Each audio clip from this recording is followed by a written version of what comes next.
My name is Ben Hurlbut. I'm from Arizona State University. I'm going to be the moderator tonight. And I want to just begin by first welcoming our distinguished speakers and panelists and all of you to this conversation. This is being live streamed, so I think that there are more people in the room than virtually around the world, hopefully, than we're seeing, and hopefully the conversations that emerge from this will go beyond the room as well. So let me just say a few quick words of framing before I begin by introducing our speakers. So as I'm sure everyone in this room realizes, there has been a emerging public debate over the course of the last 4 years or so around human genome editing, with a very strong emphasis on concerns around heritable human genome editing, the engineering, the modification of the human germline. And as I'm sure everybody realizes, that conversation has ratcheted up significantly in the last few months after news that emerged in late November of last year that a scientist in China, He Jiankui, had undertaken this project and produced, in fact, a pair of twin girls with edits to their genomes. So that research was rightly and rapidly condemned by the international scientific community, and He Jiankui was quickly labeled as a rogue. And yet the question of how to govern this powerful emerging technology and its implications for the human future can't stop with the condemnation of someone who has, as has been widely said, crossed a clear line. Furthermore, as that story has become filled out and a bit more complex over the last few years, it's become perhaps somewhat more clear that the line was maybe not as equivocal as it seemed, at least not in informal conversations and spaces which perhaps influenced Dr. He and his undertakings. That is to say, that the line that ostensibly had been declared over the course and affirmed multiple times over the course of the last 4 years was perhaps not drawn as brightly as it could have been. Combine this with a sort of emphasis on scientific competition, on speed, and the notion that it was going to happen somewhere, that it was inevitable, has contributed perhaps to one individual saying, if someone's going to do it, why shouldn't it be me? So our discussion tonight is, in effect, about how to respond to these circumstances and to the larger challenges of governance that surround them. And our focus is a proposal that was made by our first speaker, Eric Lander, and colleagues, and affirmed by our second speaker, Carrie Wolinetz, from the National Institutes of Health, in Nature a couple of months ago, calling for an explicit moratorium and space for addressing issues of governance during the period of that moratorium. Interestingly, that proposal itself has elicited a certain amount of controversy, because there is a sense on the one hand that there was already a moratorium in place. There was a sort of prohibition, a categorical rejection of the possibility of moving forward, and yet at the same time, the use of the term moratorium itself has been deemed controversial, the M word, as it's been called, because there's a concern that perhaps casts this domain of research in a negative light, or puts in place forms of roadblocks, forms of inhibition that might be too significant. So the questions at stake here are not only questions of how to guide and govern this particular technology, but about the way to govern, in effect, the ways in which questions about an emerging technology of this sort that touches upon fundamental dimensions of human life ought to be addressed through what institutions and practices, and in what ways as science, in effect, charges ahead. So this will be the focus of our conversation tonight, the proposal for a moratorium, and perhaps more importantly, what that moratorium would allow for, the space of deliberation, reflection, and perhaps intervention and reform in approaches to governance nationally and internationally. Let me just say very quickly that this gathering builds on prior conversations that we initiated a conversation in this room about 2 years ago that explored these sorts of questions of governance, questions that have become more urgent. Out of that emerged a idea for a sort of approach that one of our panelists and I have proposed, a global observatory on genome editing. And it's in the spirit that was proposed that we are undertaking this conversation, namely the spirit not of making policy recommendations, of declaring what the answers are and should be, but rather of pausing to ask the questions, including the question of what questions need to be asked, what are the stakes, what is at stake in the issues that we're discussing here, and therefore who are the stakeholders that need to be gathered together. And so my hope is that our conversation tonight will explore not just the question of whether a pause is appropriate, an explicit and unequivocal pause, but also the sorts of work that would be undertaken in the space of time that pause would allow. So we have a wonderful lineup of speakers and panelists tonight. And what I will do is begin by introducing our two speakers. They will speak, then I will introduce our panelists who will each give a few minutes of comments. We will begin with a dialogue amongst the speakers and panelists, and then open it up to participation from all of you. So our first speaker is Eric Lander, who is president and founding director of the Broad Institute of MIT and Harvard. He is a geneticist, molecular biologist, and mathematician. He has played a pioneering role in the reading, understanding, and biomedical application of the human genome, including doing foundational work in developing techniques for identifying molecular bases of human disease, including mapping the genes underlying disorders in which many genes play a role, from heart disease to diabetes, schizophrenia, and Alzheimer's. His work has opened the way to more than 100,000 discoveries that connect regions of the human genome with hundreds of diseases and traits, and shed light on the underlying biological mechanisms. He was a principal leader of the Human Genome Project, and he is a professor of biology at MIT and professor of systems biology at Harvard Medical School. In addition to having perhaps one of the best grasps of the complexity of the genome and thus of the complexities associated with the kind of project of human heritable genome editing that we will talk about tonight, he also has had deep engagement with matters of policy in the domains where he works. So from 2009 to 2017, he served as co-chair of the President's Council on Advisors on Science and Technology. His honors are too numerous to list, but just to name a few, they include the MacArthur Fellowship, the Dan David Prize, and the Breakthrough Prize in Life Sciences. Our second speaker will be Carrie Wolinetz. She is the acting chief of staff as well as the associate director for Science Policy and director of the Office of Science Policy at the National Institutes of Health. As leader of OSP, she advises the NIH director on science policy matters of significance to the agency, the research community, and the public. This spans a dizzying range of issues. These include issues as complex and varied as human subjects protections, biosecurity, emerging technologies like stem cells and gene editing, which we'll discuss tonight, data sharing, and regenerative medicine.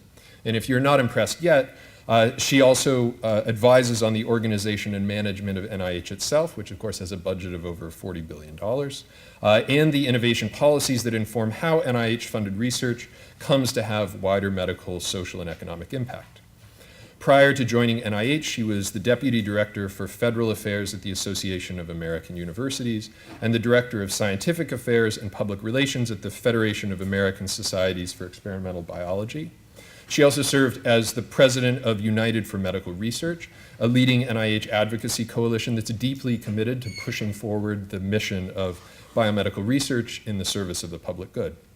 She holds a PhD in animal science from the Pennsylvania State University, where her area of research was reproductive physiology. So please join me in welcoming our speakers. We'll begin with Eric.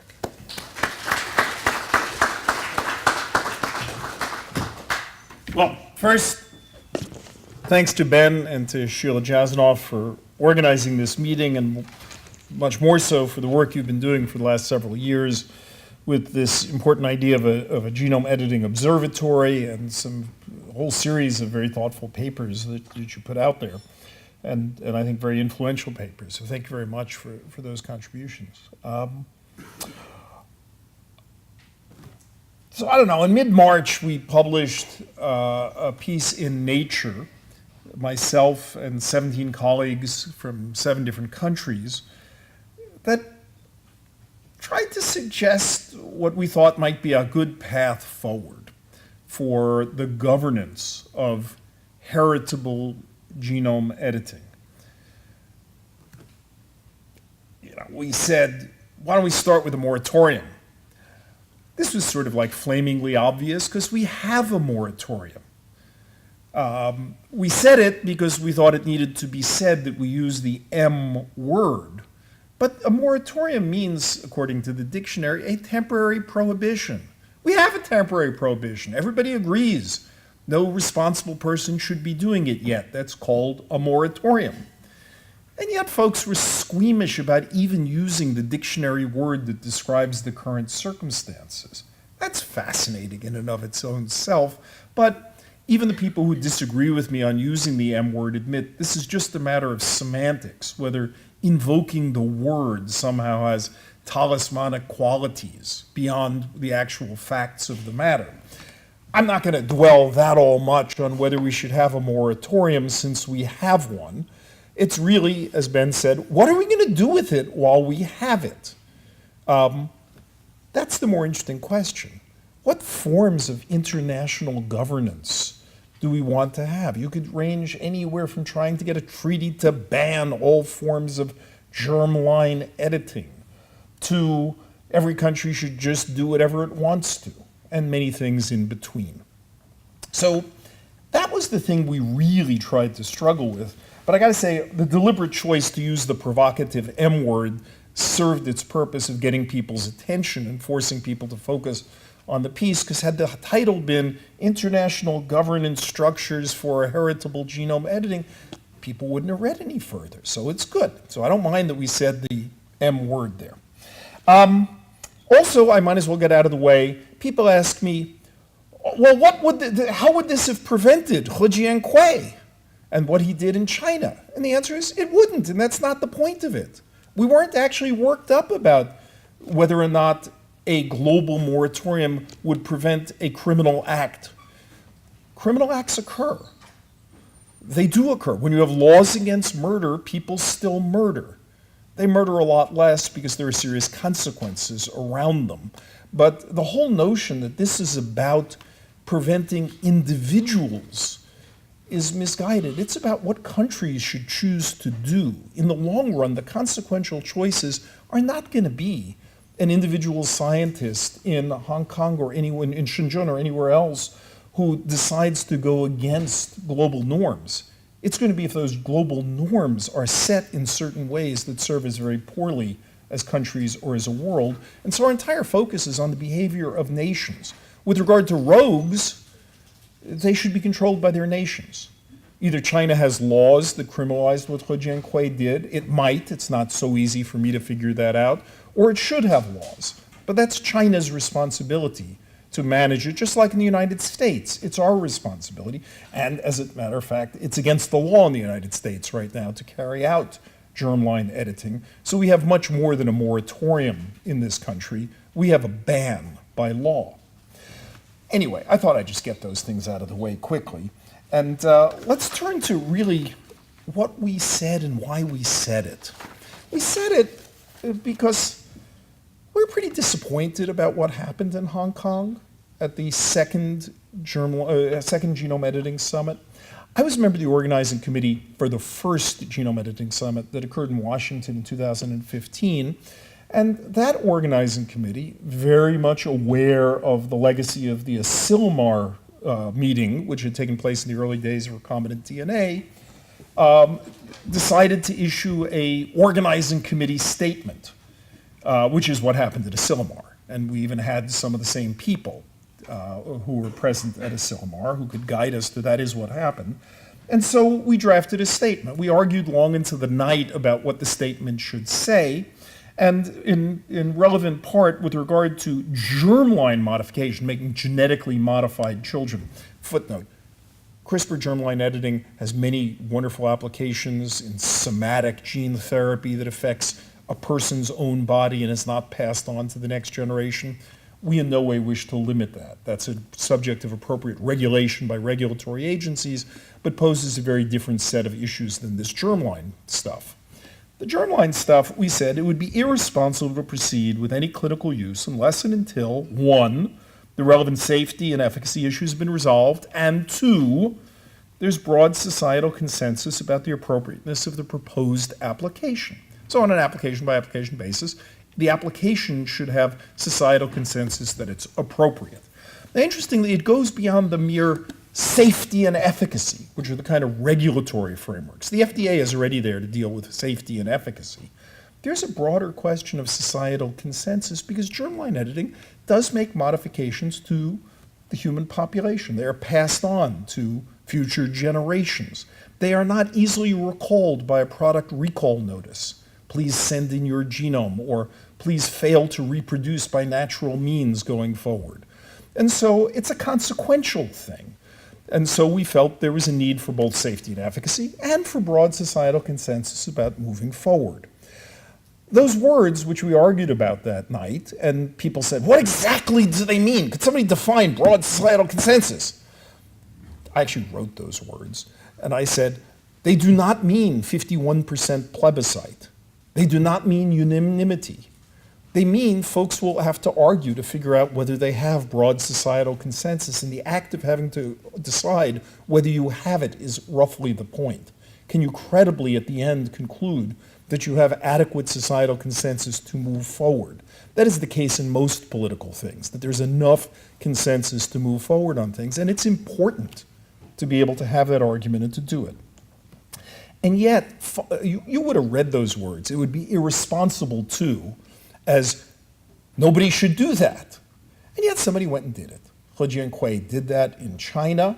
It was an utterly irresponsible experiment. It was an incompetent experiment. It should never have been done. And if it were done, it should have had proper oversight from an IRB. He shouldn't have consented. The patients, they screwed up the actual edits. The whole concept of this experiment was misguided, trying to protect people, children from AIDS because their father had AIDS, but they weren't going to get AIDS from their father. This would only have any effect much later in their life. The whole thing was a complete screw-up as a thing, which is what happens when things happen in secrecy, is somebody thinks they have a good idea, and there's not other people around to say, wait a second, what in the world are you thinking? And that's what happened there.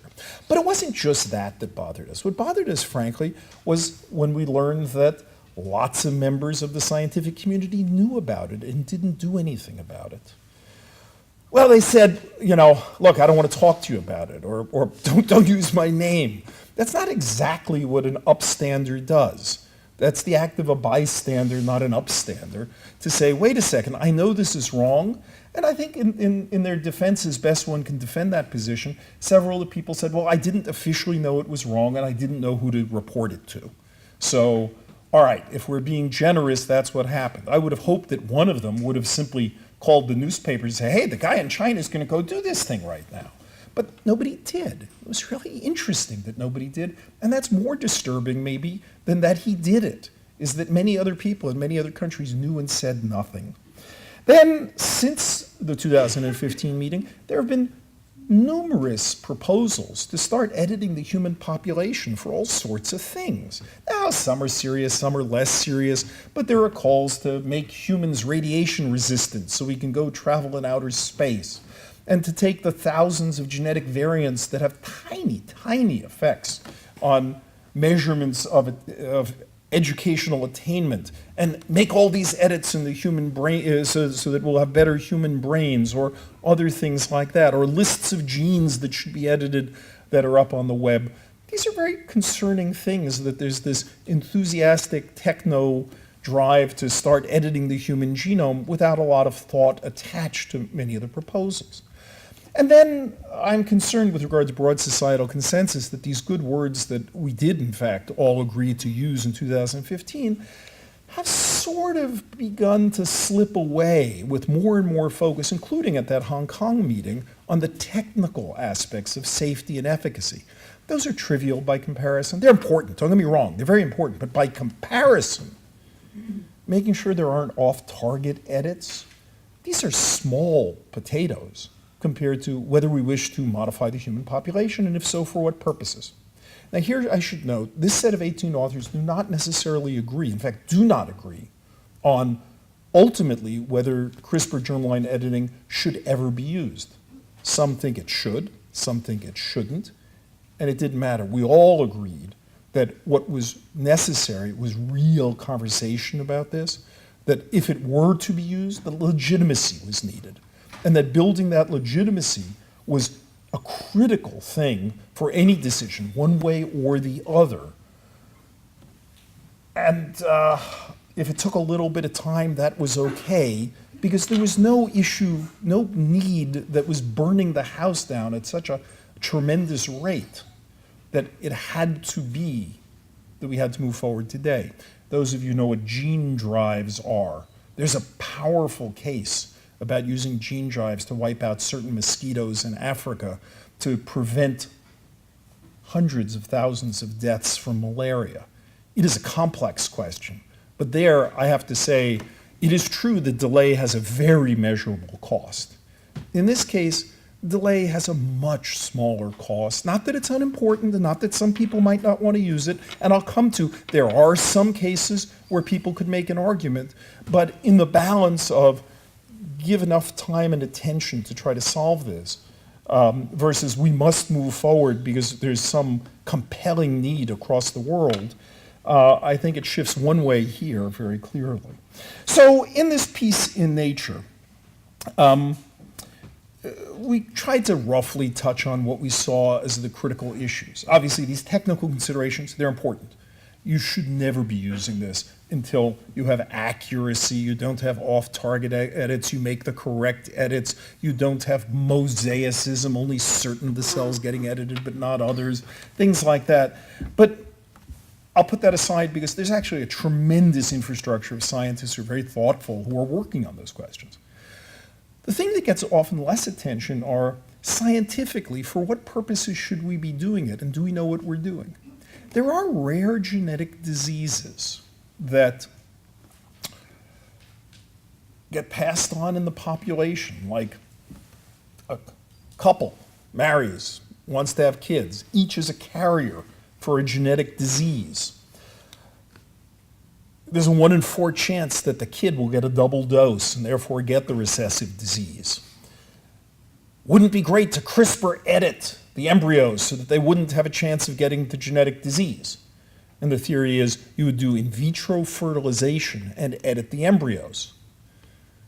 But it turns out today you can do in vitro fertilization and just select the embryos that don't have the genetic disease. 75% of them won't.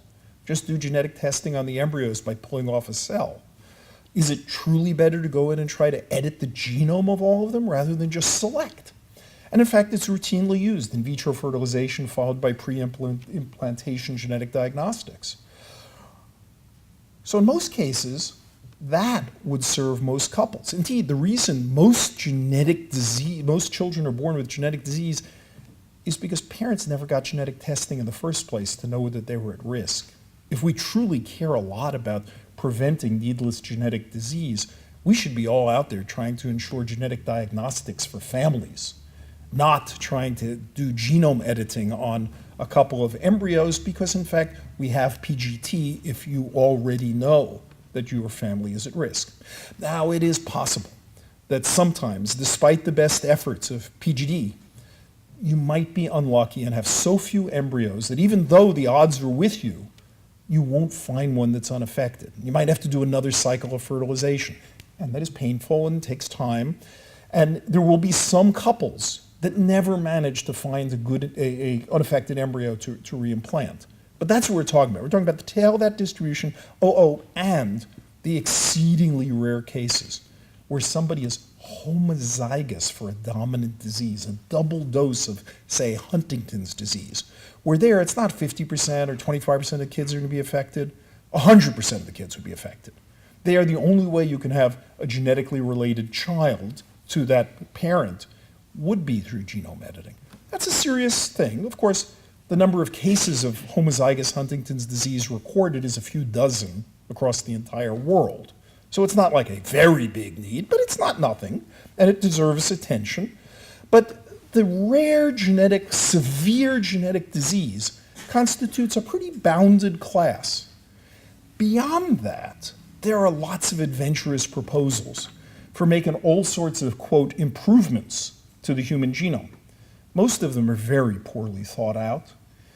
A colleague suggested to me that we should edit the FUT2 gene, FUT2, because by editing the FUT2 gene, that gene encodes the receptor for noroviruses. I don't know if you've ever had a norovirus. It's these cruise ship viruses. You have diarrhea, and it's just terrible. For 2 days, you were like curled up. And I caught one in Laos once, and I was a total wreck for 2 days because of a norovirus. And I'd love not to be able to get noroviruses. However, I went and looked up the FUT2 gene, and it turns out knocking out the FUT2 gene not only protects you from noroviruses, it increases your risk of Crohn's disease, which is a very serious chronic lifelong disease, and by the way, also increases by a factor of 10 your risk of colon cancer. When I mentioned to the person, "Did you realize that?" The person said, "No, I didn't know that." Well, that's the point. The human genome is pretty complex. Our understanding of genetic variation is very limited. Before we go running off trying to improve the human genome, say, removing the CCR5 gene, which protects you against HIV, which was He Jiankhui's idea, we might note that also increases your risk of encephalopathies, like West Nile disease, and serious complications from flu. There are very few free lunches in the human gene pool. Things that are polymorphic, they tend to be complicated. And at the moment, we're barely into this and we don't understand a lot of it. It's not to say we should never do it, but it's to say we better think hard about what we're doing, because we start stuff now, we're going to find out the consequences later, and recall from the human population, as I said before, is not an option. People could choose to do it, but it's not an option. And then, of course, the folks who are very creative say, well, look, the human genome, it didn't invent all sorts of good things. Let's create suicide mechanisms to kill cells that have cancer. And let's create ways to do other things, et cetera, et cetera, et cetera. The great thing about biology is we got a lot of amazingly cool ideas. And it's fine to do them in fruit flies. It's fine to do them in mice.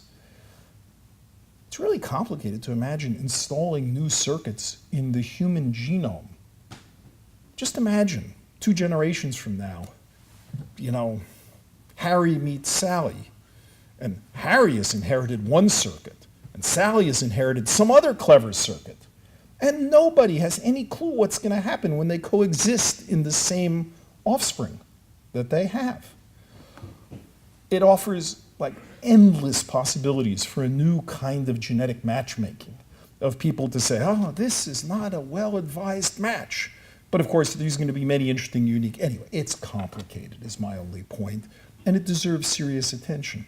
And then there are social, ethical, moral considerations, because at least non-trivial fractions of the population consider that editing the human germline crosses certain moral lines. Whatever you think about it, you ought to respect it to have that conversation. The lack of respect for issues like this put us in the current situation with genetically modified organisms and genetically modified foods, where we may not have access to some things that really would benefit the population, because we didn't bother to take the time to truly bring a population along and try to make certain cases. It's sometimes hard to make cases, but these are important social acts to do.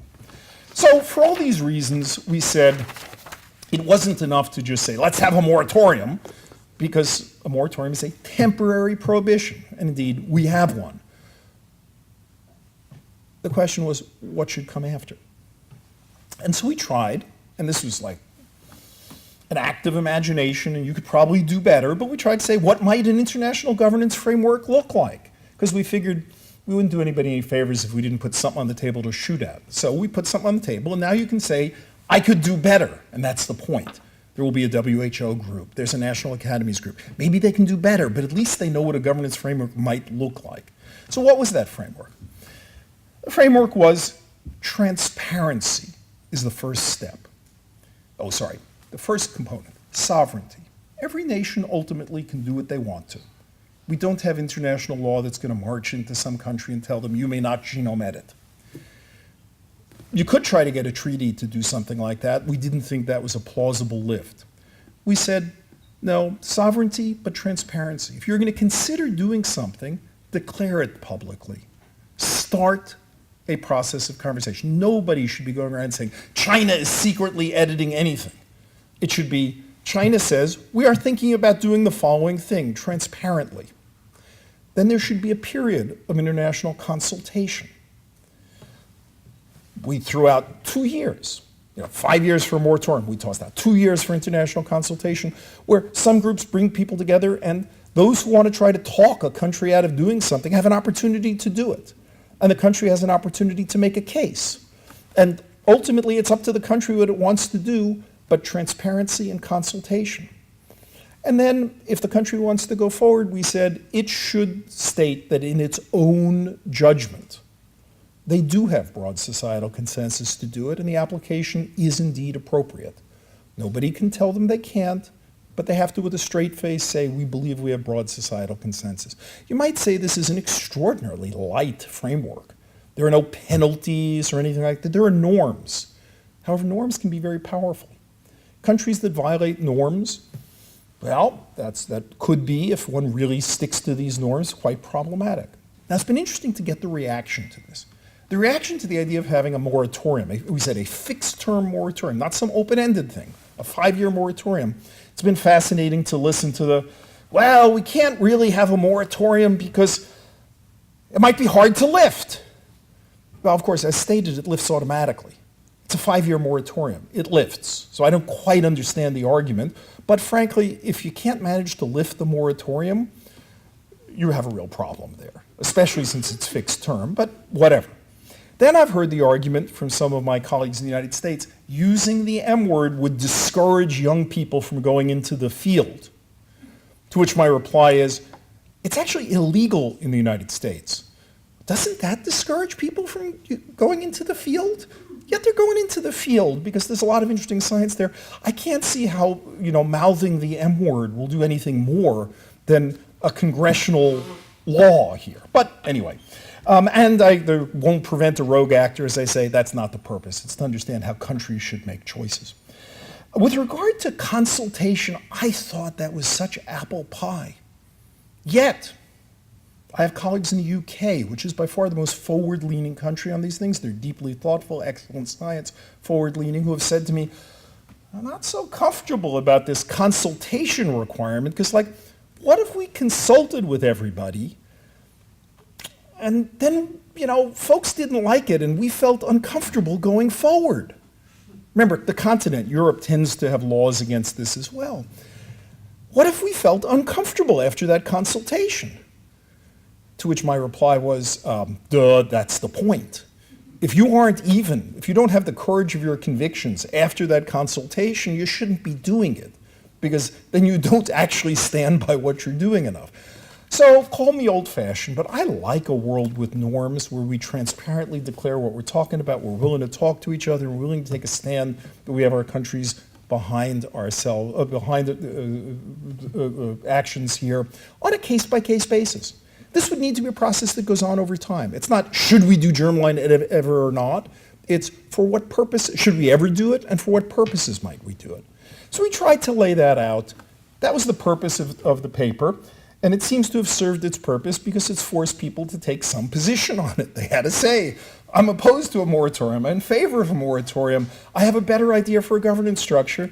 That seems to me worth 4 pages in Nature and a bunch of work by 18 people to come out, is I want our kids to be proud that we thought about this carefully and moved thoughtfully and cared about these situations with rare genetic diseases. I do think I hear a lot about the press of how CRISPR is going to prevent births of genetic diseases. No, it's not. That's what PGD does already. But it might allow parents to have kids who wouldn't otherwise have kids, and that's not a small thing. But you've got those arguments, and you've got all other arguments on the other side. When we have powerful new technologies that have very long-term consequences, it's appropriate to take some time to think about it. And so that's why we wrote it. That's why I'm so glad you guys have been calling attention to this for a while. You'll notice at no point have I said, it should or shouldn't be done or for what purpose. I'm not actually taking a position on it right now. I'm just radically in favor of real conversation that reaches sensible conclusions. Thank you. Do you want to take any questions on this, or what? What's the plan? Let's hold them and then we'll take. Great. Then I'm going to go sit down.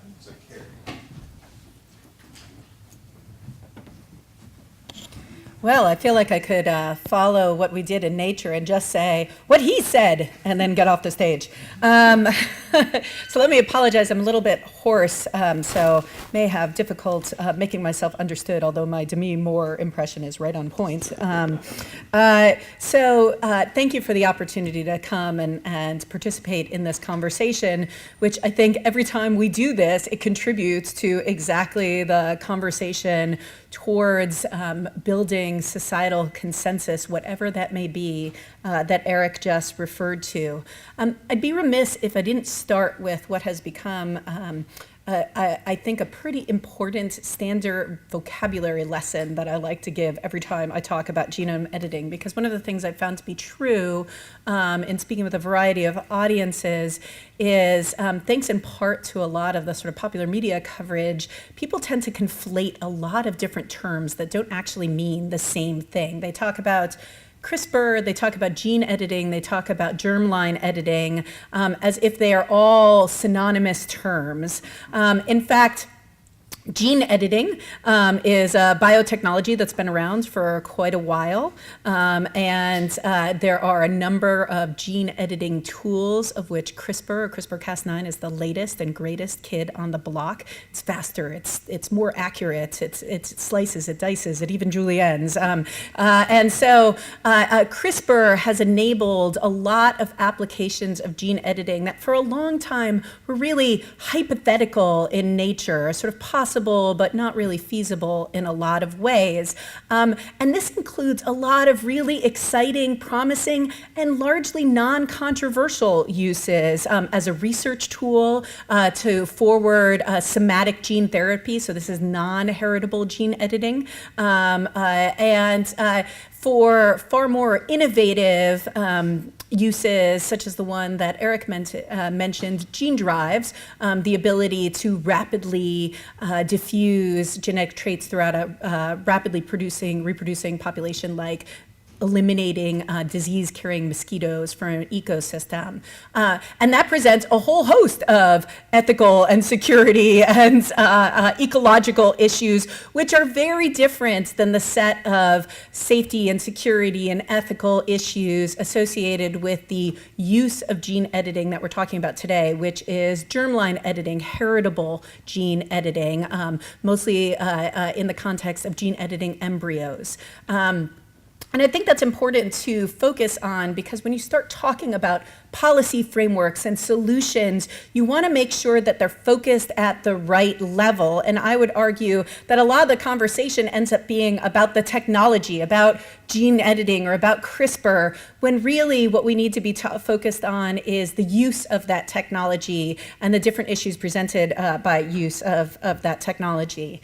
So returning to the subject of today, germline editing, NIH's statement in support of the moratorium published by Dr. Lander and his colleagues in some ways might have elicited a well, of course, guffaw, because NIH, it should be noted, is actually statutorily prohibited from funding research involving human embryos, whether that's gene editing of human embryos or anything else to do with the creation or destruction of human embryos. So we were supporting a moratorium on something that we are not able to fund anyways, which seems a little bit silly, but we're very conscious of the fact that as the largest public funder of biomedical research, we have a very large bully pulpit, and we felt pretty strongly, in concordance with everything that Eric has said, that there was still a great deal of conversation to be had, and I think it's fair to say that we actually feel that it's important to use the M word very explicitly. It's sort of an interesting thought experiment, having spent a lot of time talking to a lot of different people, as I know many in the room have, around all of the events that occurred with Dr. Cohen in China. The sort of intellectual thought of experiment of, had there been a very clear and broad statement of moratorium and use of the word moratorium, would Dr. He do what he had done?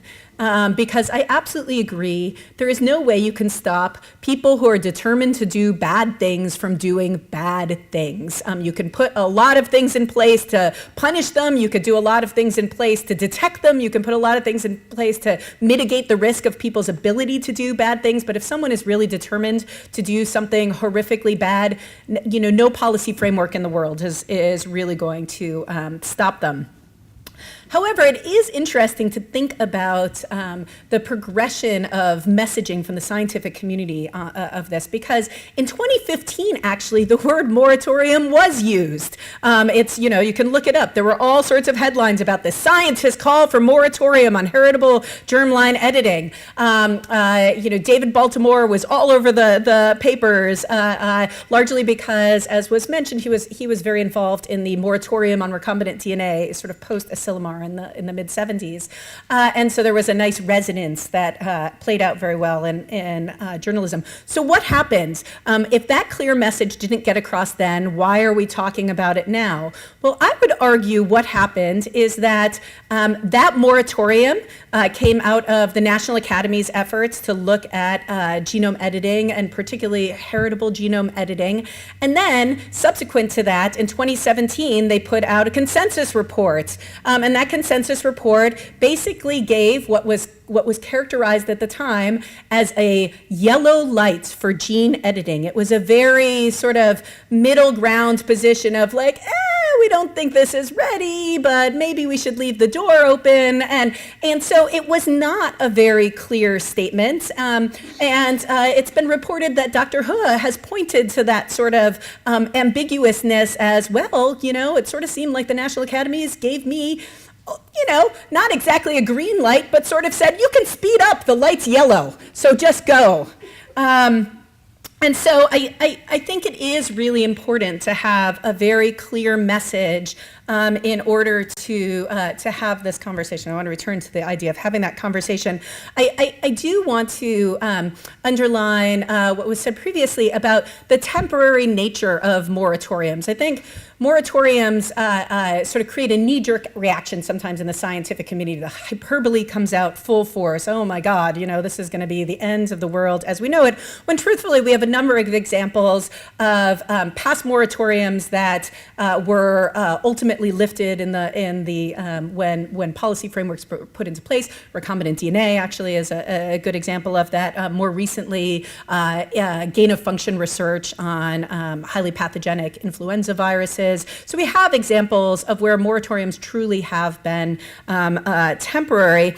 And I would argue that if you look back, and I think this is worth doing, at what was said in 2015 for the sort of original call for a moratorium in this place, that a lot of the text could be used, in fact, today. The overriding question is when, if ever, will we want to use gene editing to change human inheritance? Yes, that is still the overriding question that we haven't really discussed fully. And the lifting of that moratorium was tied, as you've heard, to this idea of broad societal consensus about the appropriateness of the use of this technology. So what have we done, and what have the conversations been like to sort of achieve that broad societal consensus? Well, I will say I do think that there was this sense, at least in the National Academy's world, that the sort of 2017 report represented broad societal consensus in some way. At least it would be easy to think about that if you sort of then looked at the structure of the now infamous second International Summit on Genome Editing, which was really focused on a translational pathway. And that to me sort of indicates that the decision has been made, right? We are moving forward. We're moving into translation. Enough of this conversation.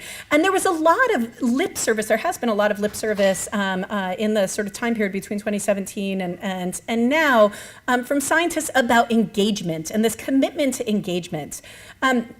I've begun to realize, in what is maybe a very jaded point of view, that a lot of times when scientists talk about engagement, what they really mean is convincing people who don't agree with me to agree with me. And truthfully, engagement means that you have to go into the conversation with the willingness to come out the other side with something you may not like.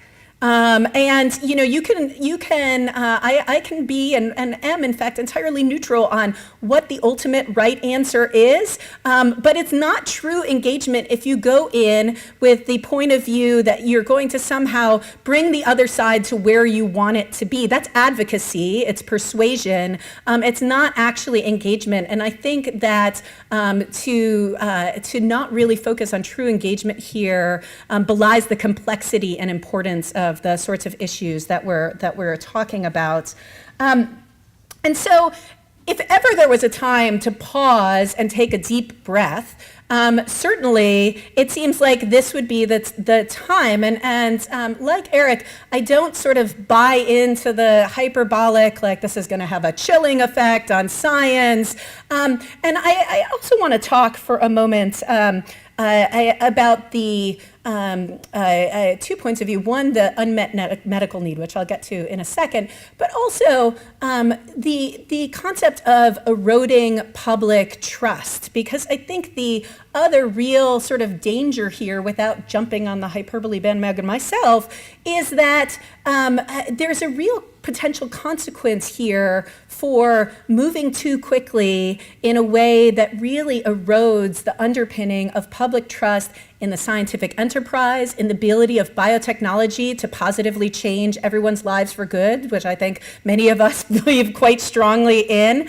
And trust, once lost, is not easily put back together. This is the strong message of a Berenstain Bears book that I read to my children all the time.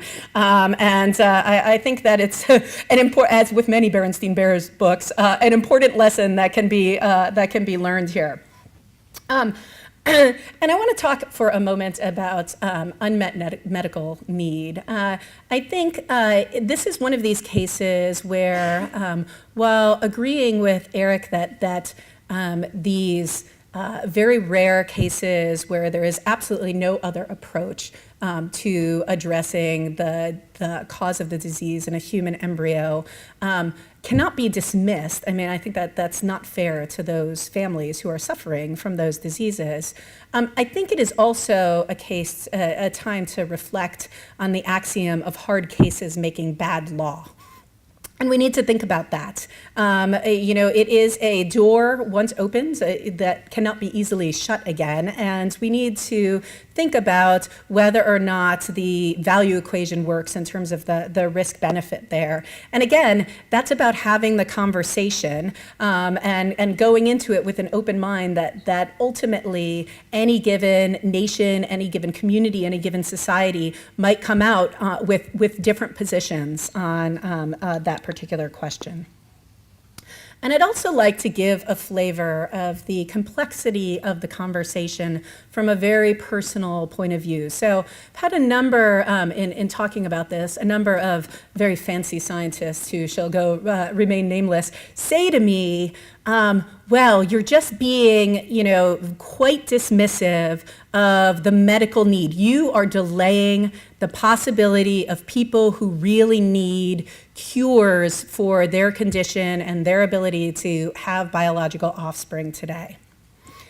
Yesterday was the 6th anniversary of my daughter's death. My daughter Harper was born with a rare genetic disease, and like many parents who are carriers of rare genetic diseases, I discovered I was a carrier when my daughter was born with that disease. And so because of that experience, I spend nearly every day interacting with folks in the rare disease community, both by nature of my personal experience and because of the nature of my job. And I'm not going to pretend to speak for the rare disease community because they are far from monolithic in their opinions, but I do feel pretty comfortable saying that there is certainly not consensus among that community on these issues, nor do I think they're really at a place writ large, where they're able to make informed decisions on a very personal level on what is an incredibly complex area of science for all of the reasons that Eric described. So using myself as an N equals 1, I am someone who is trained as a reproductive biologist. I spend a lot of time with people who know a lot about the science of gene editing. I arguably spend too much time with someone who knows a great deal about the human genome in the form of Francis Collins, who's my boss. And I also have spent the entirety of my career very focused on the policy and ethical issues related to emerging biotechnologies, so I know a thing or two about that. And I also speak with the personal voice of someone who could not only benefit from this biotechnology, but spends a lot of time interacting with others who can. And honestly, I don't know what the right answer is. I don't know that I have ultimately made up my mind as to whether or not a moratorium should result in clear, bright lines, if we can come up with them, or an ultimate ban and the maintenance of sort of an illegal situation like we have in the United States, sort of perpetuated throughout the world. I don't know what the answer is, but I do know that if I, who is about as well informed as one can get and has a personal connection to this issue, cannot yet reach personal consensus, that the idea that somehow we have achieved broad societal consensus on this issue and are ready to just move forward, it doesn't fly with me. I just don't think that's true. And so I tend to find myself reacting very strongly when there's sort of this, some scientists who are saying, oh, well, we've had this conversation, we've done this work, we'll just put together, another group, it's fine, let's just keep talking about translation. I think it's a lot more complicated than that, and we need to respect the complexity of the conversation because once the genie is let out of the bottle, it's not easy to put it back in. So with that, I'll close, and I look forward to the discussion with the panel.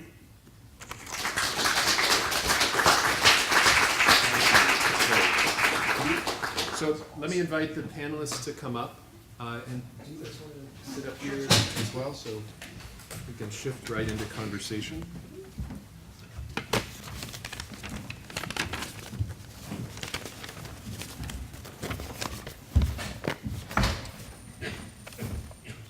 So let me first say thank you to Dr. Lander and Dr. Wolinetz for those wonderful remarks. As the panel is getting situated, I will get on with introductions, just brief introductions that are probably not befitting of the distinguished level of our panelists tonight, but for the sake of time. Elizabeth Bartholet is who is at the end here, is the Morris Wasserstein Public Interest Professor of Law and the founding faculty director of the Child Advocacy Program. She teaches civil rights and family law, specializing in child welfare, adoption, and reproductive technology. Before joining the Harvard faculty, she was engaged in civil rights and public interest works, first with the NAACP Legal Defense Fund, and later as founder and director of the Legal Action Center, which is a nonprofit organization in New York City focused on criminal justice. And you got to turn it around, Glenn, to show that you've crossed me out on that. You took your seat, so that's Eric, fine. Eric crossed him out, to be fair, but nobody could replace Ben Hurlbut. I appreciate that. He said he has to stand. Professor Bartlett graduated from Radcliffe College in 1962 and from Harvard Law School in 1965. Glenn Cohen is also a professor at Harvard Law School, an internationally recognized expert who works at the intersection of bioethics and the law, including especially health law. His current projects relate to a dizzying array of things: big data, health information technologies, mobile health, reproduction and reproductive technologies, research ethics, organ transplantation, rationing and law in the medicine, health policy, FDA law, translational medicine, medical tourism, et cetera, et cetera. You get the point. He was a member of he is the director of the Petrie Flom Center on health law and bioethics, if I got the title right. He was in the inaugural, graduated from HLS, then was in the inaugural cohort of Petrifilm academic fellows, then appointed to the Harvard Law faculty, and is now the director. This is a path, a trajectory that all subsequent Petrifilm fellows have tried and failed to replicate. Our next panelist will be Professor Stephen Hyman. He is the Harvard University Distinguished Professor of Stem Cell and Regenerative Biology and a core faculty member of the Broad Institute of MIT and Harvard, where he directs the Stanley Center for Psychiatric Research. That center engages in large-scale, globally conducted genetic studies of psychiatric disorders, technology development, and neurobiological investigation of disease mechanisms. From 2001 to 2011, he served as the provost of Harvard University, which of course is the university's chief academic officer. As provost, he had a special focus on building collaborative initiatives spanning multiple disciplines and institutions. From 1996 to 2001, he served as director of the U.S. National Institute of Mental Health, where he emphasized investment in neuroscience, basic cognitive science, and emerging genetic technologies. He's served in a variety of other extremely high-level functions, holds numerous distinguished positions, and has received a wide range of awards. I won't name them because it will take too long. Finally, Sheila Jasanoff is the Pforzheimer Professor of Science and Technology Studies at the Harvard Kennedy School. She is a pioneering figure in that field. She's authored a huge number of articles and books, most importantly, all of which are wonderful, including The Fifth Branch, Science at the Bar, Designs on Nature, The Ethics of Invention, and most recently, Can Science Make Sense of Life? I highly recommend that to you. Her work explores the role of science and technology in the law, politics, and policy of modern democracies. And she founded and directs the STS program on Harvard, the STS program at Harvard, which is organized and sponsored tonight's event. So with that, I will turn things over, and let's go in that order from Betsy to Glenn to Steve to Sheila. Okay, I want to just see, is this roughly right? Okay. So I'm Betsy Bartholet again, and I'll just make some very brief comments that fall into two categories. The first briefer than the second. So the first is simply a loud yes to the idea that there should be a more effective moratorium than has existed and that exists now, and some form of governance framework. And to that, I'll just add that it should happen now, that I think the history of things like gene editing is that if there isn't a stop sign, they happen. Scientists move forward, they do these things, they get established, they become the status quo, and it becomes impossible to, as you say, put the genie back in the bottle. And so I think that this is going to happen, and relatively rapidly, unless some form of effective stop sign goes up. So that's my point one. My point two is, I think we should be thinking about a more restrictive version than has been proposed. So the proposal for both moratorium and what's called governance framework by Eric and in the proposal is essentially built on a voluntary model, leaving it in the end to countries, each nation, to decide, hopefully after appropriate consultation, etc., but each nation to decide based on its own culture, values, consensus within the nation, what to do.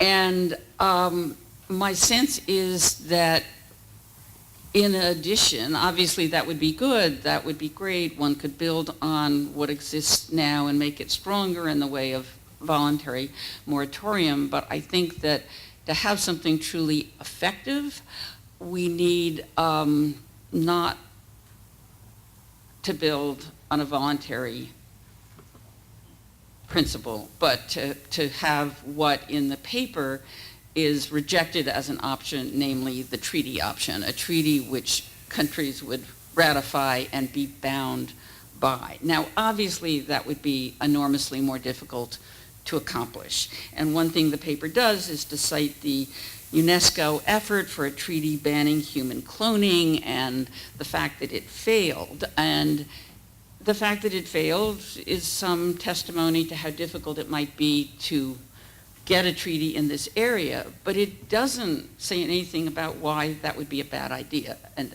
a less good idea than the voluntary sort of governance framework that is proposed in the paper. And I think there's a problem if one thinks that ideally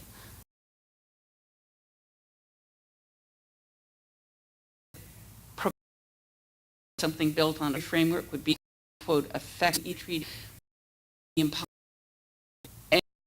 and to indicate that asking one, because it would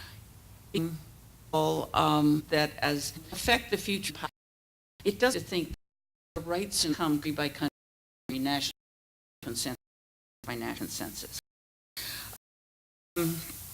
Also, if any countries allow genetic correction and genetic enhancement,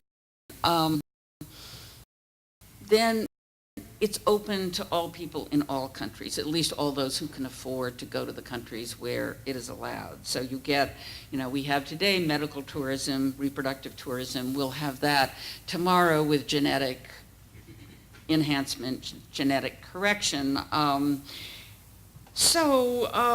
only reason not to do treaty, if we could do it, it seems to me, is that it would have even more of a slowdown impact than a voluntary framework. And for basically the reasons our two speakers have outlined, it seems to me there are way more risks and dangers in moving forward than there are in slowing down and maybe not moving forward at all in this area.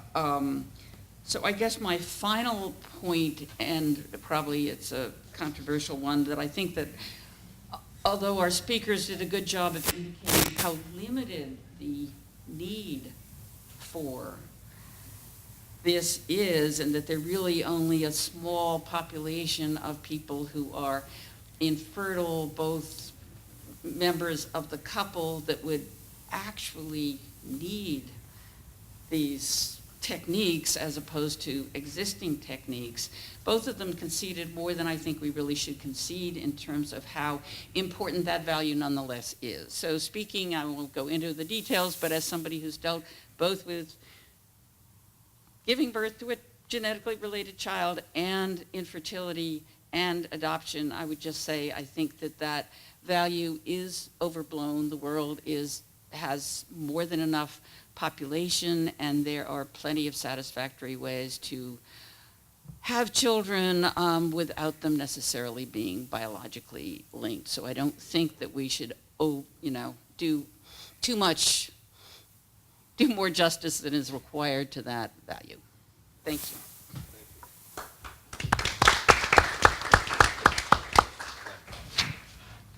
Okay, how is that for volume? Good?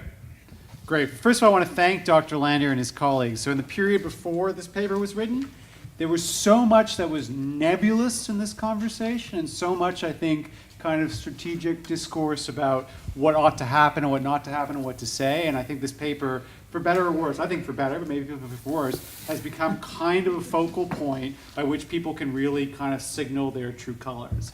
And since my wonderful colleague, I think it's true, my wonderful colleague, Professor Bartholet, has taken one side of it, I'm probably going to adjust myself even a little further to the other side, just to make a good panel, maybe a little further than I believe, and push hard in the other direction. So first of all, let's clear up some of the brush. There are no defenders, I presume. Maybe Professor Hyman and Professor Jasanoff will surprise me of Dr. Hu's work on this panel. Nobody thinks that was good. I thought it was interesting that they conceded that nobody is saying we need one of these moratoriums because had a moratorium been in place, what occurred in China would not have occurred. I actually think maybe they're doing a disservice to their argument, because I'm not so sure as a descriptive matter that in fact a moratorium really would have caused a different conversation, especially from the support of colleagues. But let's put that to one side. Also, to be clear, this is not about the United States. In the United States, we have a prohibition in place. It is one that was put in place without any deliberative democracy, without any deep thinking, with maybe 3 paragraphs in the legislative history. I'm told by some people on the inside that it was dropped in by conservative pro-life groups, which is what it is. It's written in such a way that's written very broadly, such that it probably captures things like mitochondrial replacement therapy, which I think are quite different that are permitted in the UK. So, just to say, but in the United States, we have a clear prohibition. Okay. Now here's where I start disagreeing a little bit with my learned friends over here. The first is the claim the moratorium is temporary. It is true that they have proposed a 5-year moratorium. It would have a sunset provision. But as Yogi Berra once said, when asked for the difference between theory and practice, in theory there's no difference between theory and practice, but in practice there is. And in practice there is a real difference between the way... There's so many things that he's been said to have said, so I'm going to go with it, right? You can fact check me if you're walking on the internet here. So I would check that, whether it's the difference between theory and practice. One of those quotes is actually really Niels Bohr, many people say, but that's an aside over here. Yogi Berra and Niels Bohr, can you imagine that dinner party? Okay, but back to the point I was making, which is the following. In reality, when you look at many moratoria in reproductive world and genetic world, you find that although they are temporary in nature, they in fact become incredibly sticky and get hard to remove. This is even true among my favorite that was name-checked before, not my favorite because I like it, but my favorite because it's a good example, the Dickey-Wicker Amendment as to embryos.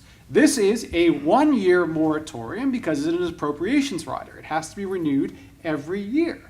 And yet it has had stickiness to it and force to it because in reality, in practice, nobody wants to be the congressperson or the senator that's running in favor of gene editing and in favor of lifting a prohibition that people like Dr. Lander point out as being safe and responsible and stuff like that.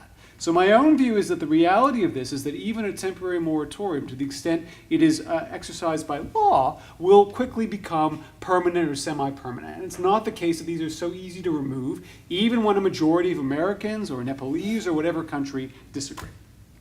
The second is just to say, what is the kind of thing we're imagining is going to happen in terms of the conversation? Is it bioethics by polling? I don't think so. I don't think anybody wants that. That's not the way we use, to use another example, the way we do organ allocation, for example, which I sit on the OPT and UNOS Ethics Committee. It's not the case that we go out there and we poll people to say how much age weighting, how much best outcomes for liver versus kidney, for example. No, we've engaged in a group of expertise, a group that does have public comment possibilities. You can publicly comment on proposals to change the allocation, but it's one done by experts. That's what we have in mind. You might say, how is that so different from what we already have done with the National Academy's report, which I think is excellent, I'll come back to in a moment, the Nuffield Council report, and the like. If, on the other hand, what you have in mind is something much more like the UK's process of mitochondrial replacement therapy, which was a public consultation process involving small groups of community, newspapers, op-eds, and the like, to me that's intriguing and fascinating, but seems strikingly unlikely in most of the countries we're talking about. I mean, let's be honest here. Australia's plebiscite, its male plebiscite on same-sex marriage, which is another hotbed issue which people disagree with, was just a plebiscite, was unusual and strange. In this country, it seems to be very unlikely that we would ever have a real dramatic public consultation run by the government, and I think that's true of most countries. So if that's not going to be what it is, what is this pause we have in mind? It would be one thing if it was a pause to allow us to learn new facts, right? If it was about factual disagreements about safety, about efficacy, about the rate of mosaicism. But we heard from them, I think correctly, those are all issues, but those are the kinds of issues we are prepared to deal with now. They're not the issues why we need this moratorium and this pause. So what do we need this moratorium and pause to discuss? You want to talk about the high-level philosophical questions about enhancement, you can come to my office and I can show you a bookshelf of 40 books written over the last 20 years on this topic. Many are good, some are bad, but it's not as though bioethicists haven't been waiting for this day. This is like, it's like the bat phone or something like that for bioethicists, is to say, we've been talking about it for a very long time. Of course, we're bioethicists, right, and lawyers and the cognoscenti. We're not the people. So it'd be one thing if you thought that people could engage in a very deep, deliberative democracy kind of conversation. I have some skepticism that they will do better than what we've already done with the National Academies report. The National Academies report, their process was open, there was public comment, there was a lot of disagreement, generated an excellent report. And I don't think it's an ambiguous report. I think it lays out a pretty good framework as to what to do. And just to underscore the point, let me remind you, those of you who haven't looked at that report recently, what they recommended we do. They said we need clinical trials using heritable genome editing, permitted only if done within a regulatory framework that includes the following elements. Absence of reasonable alternatives. You can use PGD, there's a reasonable alternative there, right? Restriction to preventing a serious disease or condition. Nuffield went further and would have allowed perhaps some enhancement use. But again, here the academies recommended only serious conditions. Restriction to editing genes that have been convincingly demonstrated to cause or to strongly predispose to the disease or condition. Restriction to converting the genes to versions that are prevalent in the population and are known not to be associated with health problems. Ongoing rigorous oversight, et cetera, et cetera, et cetera. I can go on. I think this is an excellent report, and to me, the way to talk about this issue is to react to that report and the recommendations and the substance as to whether it's right or wrong, not to fiddle on the process as to how we get there and starting from scratch. Okay, maybe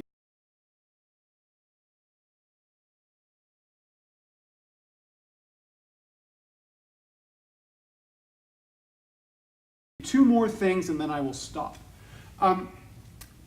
I think there's a really interesting question about how to set the default in these situations. So one framing about this is a Silomar. This is nuclear weapons. This is nuclear energy. This is about scientists doing things. Another framing is though this is about people doing things with their bodies involving reproduction. And when you frame it that way, I ask you, and those of you who, it's being recorded, so you can do this later at home if it turns out you get kicks from it, replay the speeches you've heard already with the word IVF replacing gene editing. We could have asked the same questions and pushed for the same kinds of moratoria as to IVF when we started, and maybe some people think we would be better off had we done so, right? Now, I think there are important differences here, but the differences in the conversation ought to be about identifying what those differences are. So what are the differences? I'll go right ahead. Are they about reproductive externalities and our view about what the external costs are going to be? Are they about the scope of freedom for reproduction? Are they about the numbers that very few people would use these in certain circumstances where millions of people have used IVF? Or in fact, is there no difference? Are both of these technologies that are meant to, I think what Professor Bartholet would say, would be to honor and to use very high-tech technology to achieve something that maybe is not all that important to begin with? And are all of these technologies reifying a conception of genetic essentialism and genetic connection we ought to get over? I think that's the right way to approach this question. It's in some ways higher level than the question of gene editing. But all I want to say is you could imagine the exact same conversations as to IVF. You could imagine the exact same conversations as to abortion, just to throw a real provocative idea out there. And the question to me is what the default ought to be. When you reach a place where not all of society, or not even 51%, where there is not consensus, how do you proceed? And does it matter whether it's a consensus that adversely affects a small population or a much larger population? And is that the right way to frame it? I'm going to stop there and thank you very much. But again, provocative, which is what I love about it. Thanks. Professor Hyman. Okay, I will be fairly brief. But I have to say, I started with a sense of mourning for the past because Eric started off talking about norms. I remember an era when there used to be norms, and I don't only mean the violation of norms by prominent elected officials. I think to me the most disappointing aspect of this episode were the scientific colleagues that our two speakers spoke about, combined, I fear, with a kind of ignorance, because I think the issues that both Eric and Carrie talked about in terms of the actual medical need for rare damaging mutations and the problem of frankly, of our ignorance about the pleiotropic effects of genes, that is, genes doing many more things than the one thing that you find on Wikipedia, should have led any responsible scientist to rely on, to abide by a set of norms. Like, is this really a good thing, or is it always our job to race ahead and be first, and Godspeed if you want to be first? Frankly, I think that declaring a new moratorium may or may not be all that useful, because as has been pointed out, we already have one. But I do think that the attention that the paper put on the issue is really important. Far be it from me to argue with Glenn about deliberative democracy and its efficacy, but I actually think that there is a very useful lesson to be discussed about how the scientific community itself is behaving, and maybe there needs to be some discussion about the erosion of reasonable precautions, ethical norms, plus depth of understanding in talking about such complicated issues. The second topic, so that didn't take that long. The second topic I want to talk about, though, is that in some ways, the real horror show, potentially, is not in rare genetic disease. And again, as Eric alluded to, people are full of very strange seeming ideas about polygenic, that is, conditions and traits that are encoded by probably many thousands of allelic variants affecting many hundreds of genes in our genomes, but those are things like height and IQ and skin color and so forth, which people think that the applications of these things are science fiction and the discussion can wait. I actually think that the most useful aspect of a pause, a moratorium, a discussion, besides trying to develop a set of better norms in the scientific community, is actually to discuss polygenic traits. I'm on my phone right now, I'm looking at the website of a company called Genomic Prediction. Now, they're not into the game of embryos editing, they're into PGD, right? But their business, besides doing normal PGD to see whether you have Huntington's or cystic fibrosis, is also to put DNA on a microarray. Now, we'll leave to the side that because of the way genetics has been done, this would only give informative results for people of European extraction, which goes to a whole global health equity issue and scientific issue, which is not the topic here, but it deserves attention. But the idea is that you could, by using a microarray and polygenic scores, have some sense of risk of type 1 diabetes or type 2 diabetes, atrial fibrillation, cardiovascular disease.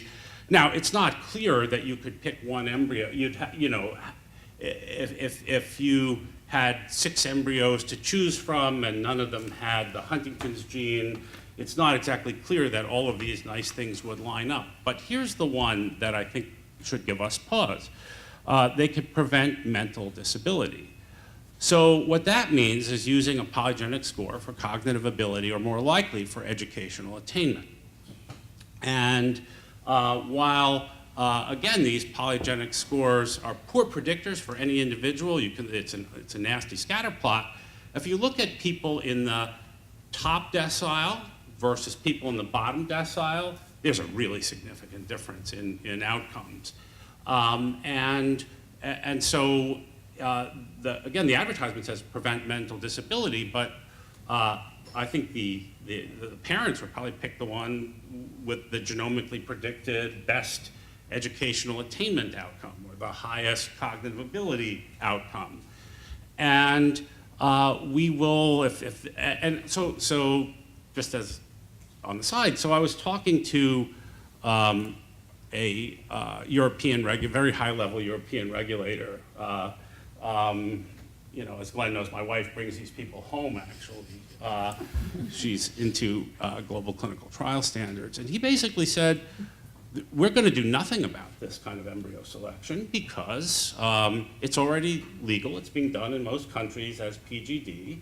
And this is a matter for social debate, whether we should be, in terms of embryo selection, allowing people to select on the basis of how dark or light somebody's skin is. I mean, that's just to put an issue in front of us that is potentially very troubling socially.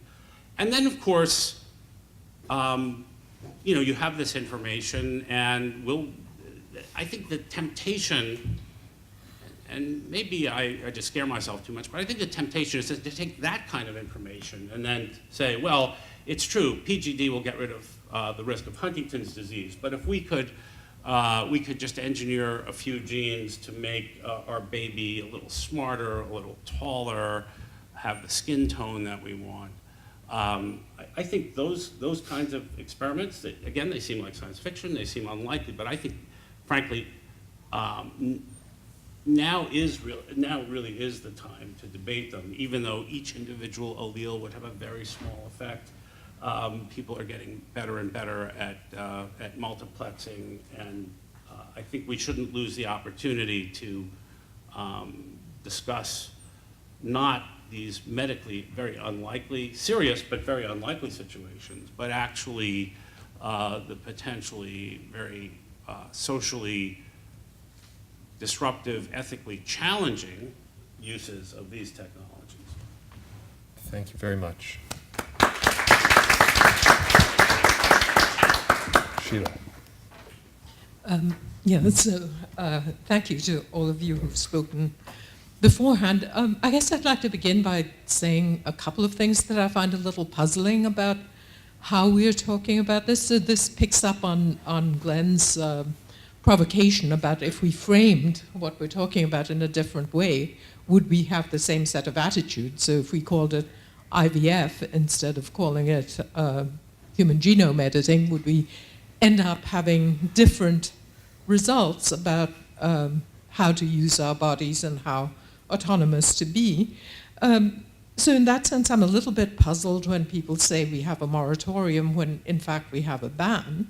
And if we have a ban, one can look across the ocean and find another ban, which is under the Oviedo Convention. So it's not like no treaties exist. There already is a treaty. Admittedly, only something like roughly 30 countries have signed on to it. But nevertheless, it's like that social experiment has already been done, is underway, and there could be more people added onto that. So why we're so skeptical about instruments that are already there and already to some extent working is one of the questions I have in my mind as we approach this discussion of the moratorium. There's a kind of single-minded centering almost on what we know in America as the starting point, and not a sort of global mapping of what all exists in other parts of the world.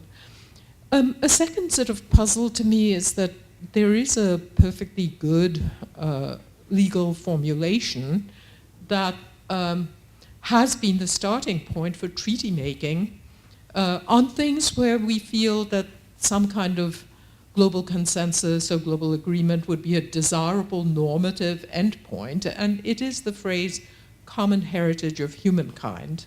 So we use it for things like deep ocean bed mining, or perhaps not very effectively these days, what can happen on the dark side of the moon and whether it's appropriate to try to grow mushrooms there or whatever. But it's a little bit striking that the phrase common heritage of humankind should not be applied to the common heritage of humankind. Why is it that the human genome, of all things, should not be subjected to that same kind of thinking?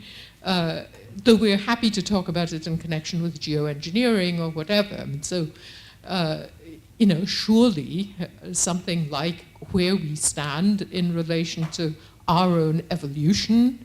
The Jennifer Doudna's book had some subtitle whose exact wording I don't remember at the moment, but it was called A Crack in Creation, and the subtitle said something about us being on the verge of changing the path of human evolution, it does fly in the face of the kind of rhetoric that science and nature would have us use when we write our scientific papers for them, that is, not engage in undue hype. But if that hype is right, then surely this should not be the sort of thing that individual researchers who are empowered with a particular technique should go ahead and adopt. So why is the common heritage of humankind discourse applied to almost everything other than the common heritage of humankind? A third sort of problem is why we're talking about all of this in such consequentialist terms about whether it's a pragmatic thing to do or not a pragmatic thing to do, and red light, yellow light, or whatever. I mean, it seems to me that the discussion, and Glenn pointed in this direction, is really about what kind of discussions we should be having during the partial bans that already are in place, and also maybe a deeper look at places where societies have to some extent changed their minds about certain things. On IVF, it's not obvious to me that anybody actually changed their mind. What happened was that a quite clear baseline was laid down about what you could do with a test tube human embryo and when you could do it. That is, not after 14 days of development, but okay before 14 days of development. And that, as all of my colleagues on this panel well know, has been a de facto, informally, voluntarily agreed on global standard for quite a long time. And Glenn, so I would like to hear more about the stickiness of moratoria, which could actually refer to something else, namely that even the kind of midnight sneaking into appropriations bills end up having an unintended consequence, which is that the moral ambivalence of societies latches onto a form of words, and what becomes troubling is to think of having a very problematic debate which we're not institutionally prepared for. So maybe the fact that the moratorium is sticky is not to be abhorred on the grounds that something that was meant to be temporary has indeed become permanent, but rather that the stickiness of the moratorium points to the inadequacy of our existing deliberative mechanisms in various societies to go forward and create consensus on extremely troubled moral questions. And this British system that we love to love in these kinds of contexts should give us pause, because what the right question to ask about the Brits is, how do they manage to build consensus on changing human reproduction patterns when they cannot achieve consensus on Brexit? If we put it in that way, then that would prompt us to think about where I think the discussion should be going, which is institutions of deliberation. Do we have them? Do we not have them? What should they look like if we were indeed to construct them? And in America, taking our political culture into consideration, what are the directions in which we should be going? The only place where I would beg to differ with my two distinguished colleagues who put the moratorium proposal on the table is this idea of a country-by-country consensus, which I really don't think fits with the idea of the human genome being common heritage of humankind. So in the spirit of trying to change the discourse, I note that Betsy said something about more effective moratorium, and I liked her M and her E from more and effective. I was thinking of changing the word moratorium to exploratorium. So as you know, the Science Museum in San Francisco is called the Exploratorium. And I think what we should direct our attention toward is what kind of deliberative explorations we should be undertaking in the space when there are de facto bans. There is de facto fairly wide global agreement that we should not be going in these directions without thinking much, much harder about it. And what the country-by-country approaches might do is focus countries' reflexive attention on their own deliberative mechanisms and why they work or don't work to resolve these questions. I think even Theresa May might have a nice day if one allowed her 24 hours to think about her country's deliberative mechanisms on reproductive technologies and experimentation with their embryos instead of the backstop and the Irish problem. Thank you.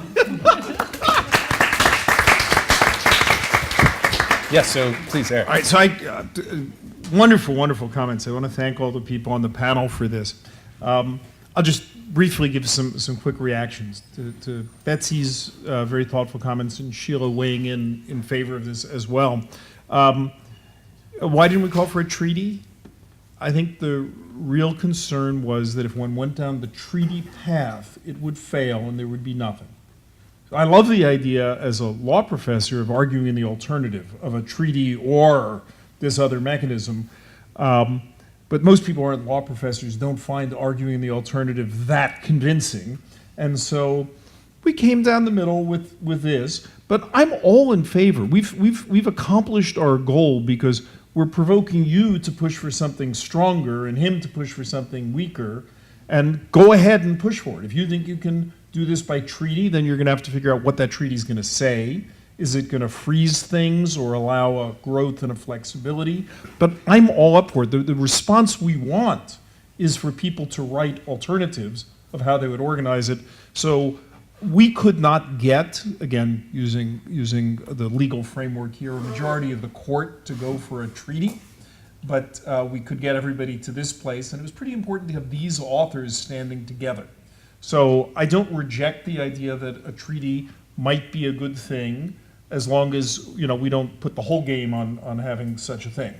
With regard to Glenn, I guess you raise a number of concerns that, well, real consultations, we're not going to get all this real consultation done in the next 5 years, so what's the point? And maybe only the Brits can pull it off. Other countries who are not, haven't got this parliamentary history aren't going to be able to have these conversations, and we're not going to be able to get it all done. And anyway, the 2017 report's kind of cool. You like it. Couple of points. One, we're not talking about having all this consultation in 5 years. We're talking about 5 years to set up a framework. This consultation is going to go on for a long time because the applications that are being proposed and the questions that are being posed are going to be an ongoing set of questions. So it's not like that's all going to get done there. So that's one. Number two, the 2017 report, it's actually not a report on germline editing. It's on generally genome editing. It's got one chapter on germline editing.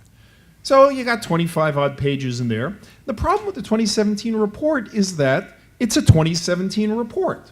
A group of people came together, they wrote themselves a chapter, they disbanded, that's it. And yet, there's going to be an ongoing series of questions. Maybe you like what they laid out as a permanent solution. I doubt it's going to serve as a permanent solution to anything. So while you say we shouldn't fiddle about processes, we do have to fiddle about processes. We need processes to do this. The problem with the National Academy report is a temporary committee. There's no place to go to have that conversation. Our point is there better be a place to go to have that conversation over time, even if you happen to like what they wrote. Now, some people feel this National Academy report had an awful lot of scientists on it, and this was anything but a representative cross-section, and so legitimacy questions might be raised about how you might want to do this. So even if you like the result, you might like to have more legitimacy. Finally, with regard to IVF, yes, I know, every new innovation you can point to and say people didn't like automobiles and people didn't like telephones and all that. But if we can't see a difference between IVF, which is making a natural baby in an unnatural way, and open field on rewriting the human genome any old which way we want, then we're not thinking that hard about these differences here. If we allow willy-nilly editing of anything and any new good idea that arises in somebody's lab to get installed in the genome and we can't go recall it, there are serious consequences to that because they leave imprints and effects that go beyond the generation. I appreciate people were all upset about the moral questions around IVF, But I do think there's a significant difference between what was still making a natural baby between making genetically modified humans. Anyway, those are just some thoughts. Please. So just carrying on that thought, I agree. IVF seems like a red herring to me. I think a better analogy, which might be interesting to think through in this context, is human reproductive cloning. So that's an example where the world, through sort of no real process, actually kind of did come to a consensus, right? I mean, there is sort of a de facto ban on human reproductive cloning, and really no real ban in many ways on human reproductive cloning in most places. And so it's an example of a related technology where we came pretty quickly, for whatever reason, as a society, to a consensus that that is a line that should not be crossed. And what's interesting about that is, from a sort of population genomics, you're not actually introducing any new genes into the pool with that, right? You're doubling down on a set of genes that's already there, and yet, it's an example where we clearly saw the need for a kind of bright line in the sand. And I actually, to your point, Glenn, about whether or not a moratorium would have stopped Dr. He, I actually think it would have. I think that if in 2017 the National Academy's report had doubled down on the statement that we've put forward this framework, but until we can figure out a way to resolve the question as to whether or not we should do this, we think a moratorium should remain in place. Because the thing about that framework is, back to my point about engagement, it implies that the option to not do this at all has been taken off the table, right? It's given a translational pathway forward. These are all the things you need to do before you do this in a real human clinically, which implies that it's okay to do this in a real human clinically as long as you check all these different boxes. And that might be the right answer, but I'm not sure that the process that led to the chapter of that report sufficiently addressed this, first critical question of should we or should we not even begin down that road.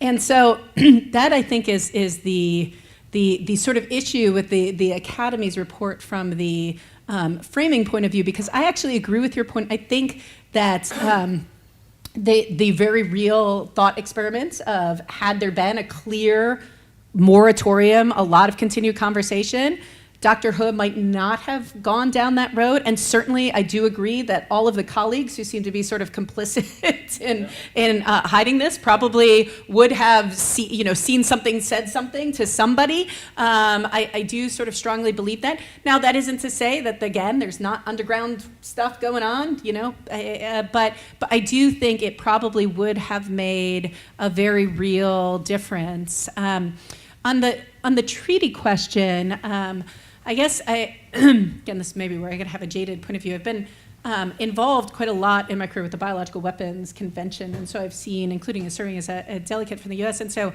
I've seen a lot of the, real life enactments of treaties in the real world on what seems to be a pretty even easier to answer question: should you use biological weapons? No. That feels like we can all reach consensus on that. And yet, bless the people at the State Department and other diplomats around the world, because the geopolitical dance that takes place in the course of treaty conversations and the weird behaviors and sort of actions that it entails make it perhaps not the best kind of fora to have complicated discussions, like nuanced discussions like the sort that I think are really involved here. So I just, trying to imagine the kind of where the rubber hits a road on how a treaty would play out is sort of difficult for me to wrap my mind around. I wouldn't oppose it. I think it's a really interesting idea, and I like your, sort of two parallel pathway idea. But the strange behaviors that the sort of political undertones of those types of treaty discussion arise makes me wonder where we would get to at the other side of such a discussion. Did you, Steve? Yeah, I just, I think we've been touching a bit on the scientific community, and I really love Sheila's comments on deliberative mechanisms, and the fact that you could even utter those articulate sentences makes you more of an optimist than I am. But I want to come back to the mores and norms within the scientific community.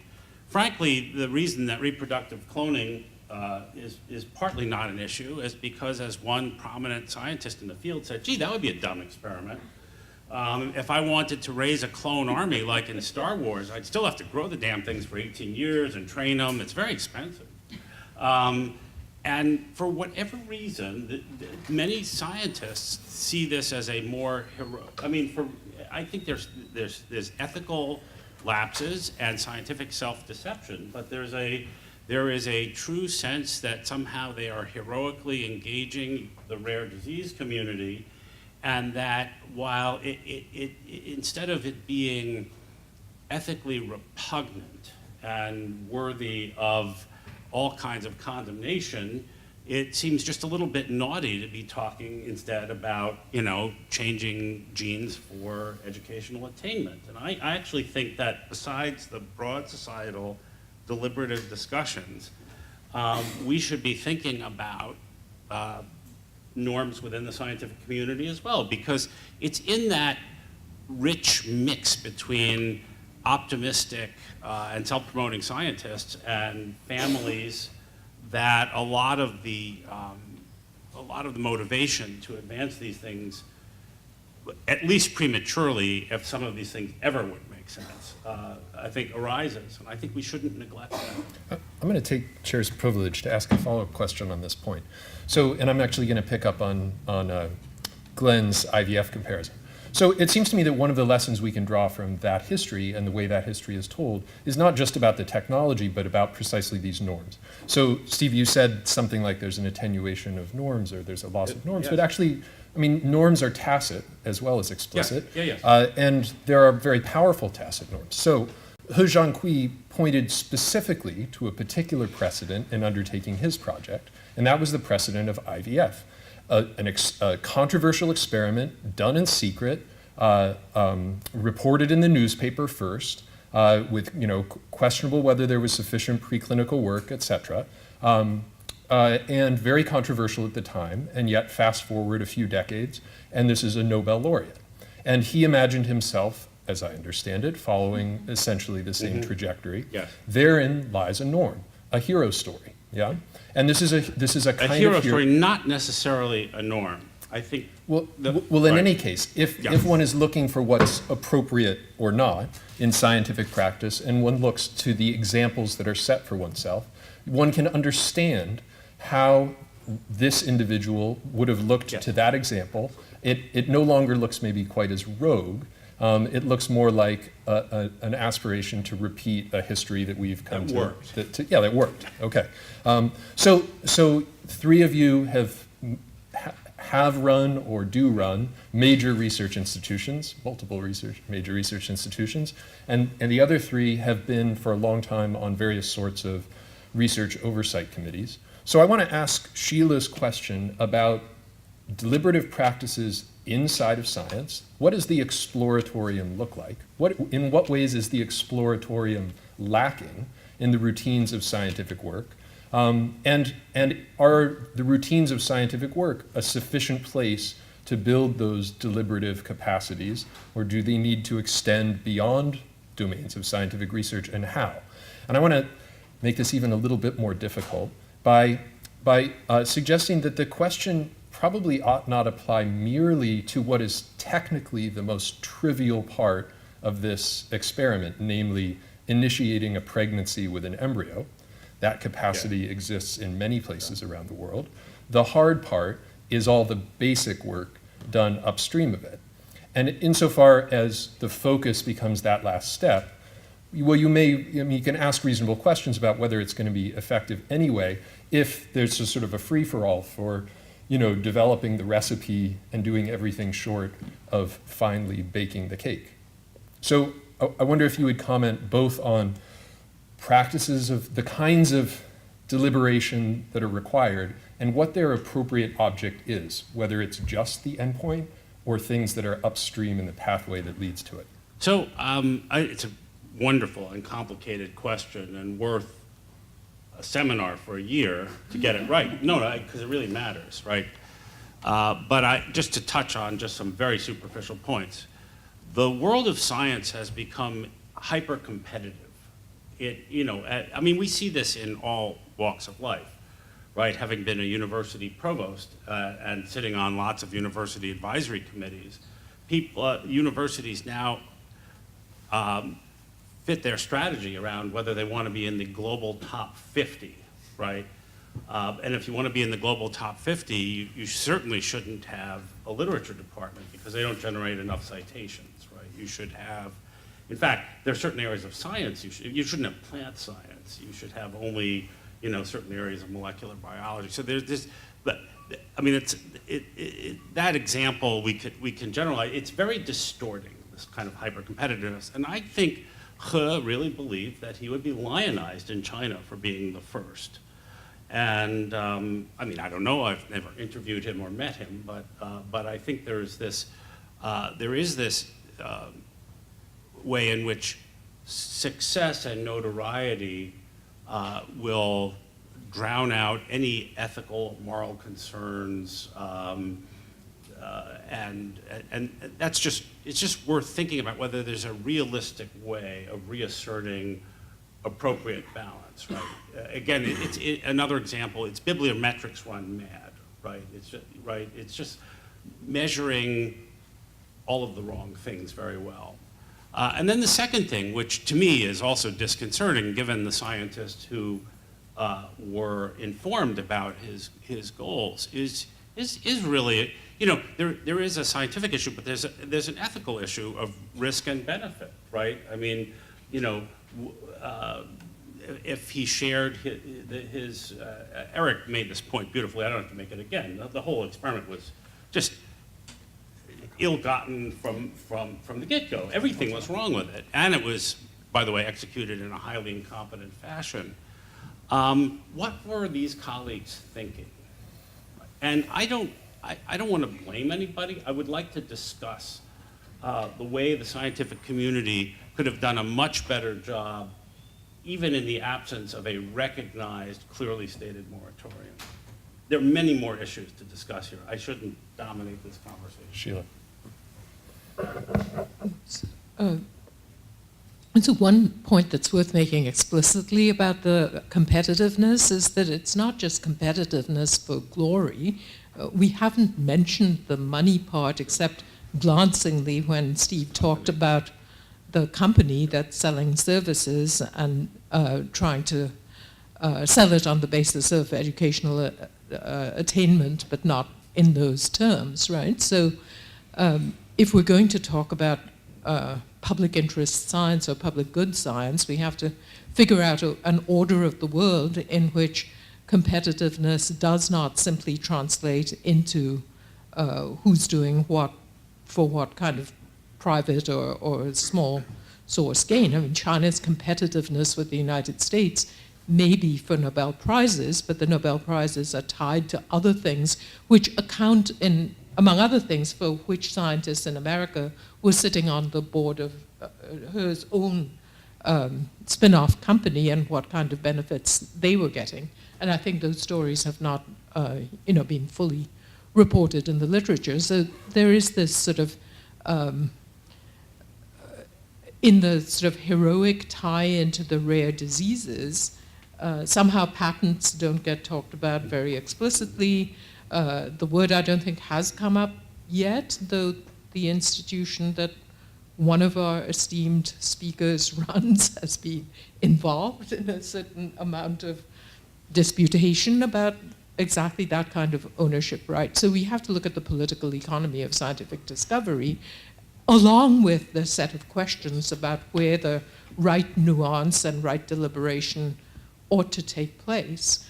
And I think that the point about treaty making being messy, well, of course treaty making is messy, and it's not only should one be approaching this through treaty making, because Carrie, as you point out, some kind of invisible network of ethics committees have maintained alive a sense that we should not be doing human reproductive cloning, and that's not due to any kind of highly deliberated decision making. It's a sort of universal turning away from at least one point on which people feel there ought to be a red light. So it's by no means treaty making all the way down.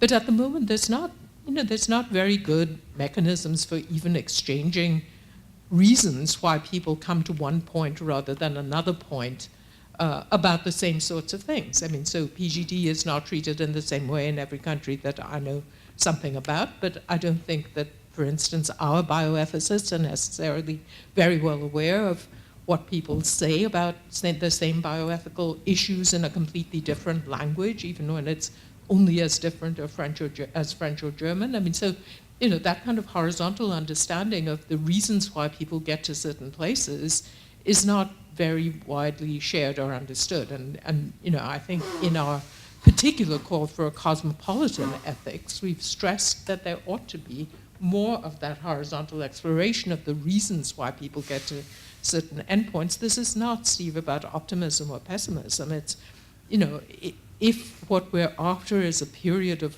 moral exploration and not mindless experimentalism, I mean, if Eric is right, as I'm sure he is, about how little we know about the genome and how any one of these forays is just a stab in the dark, why is any scientist doing it?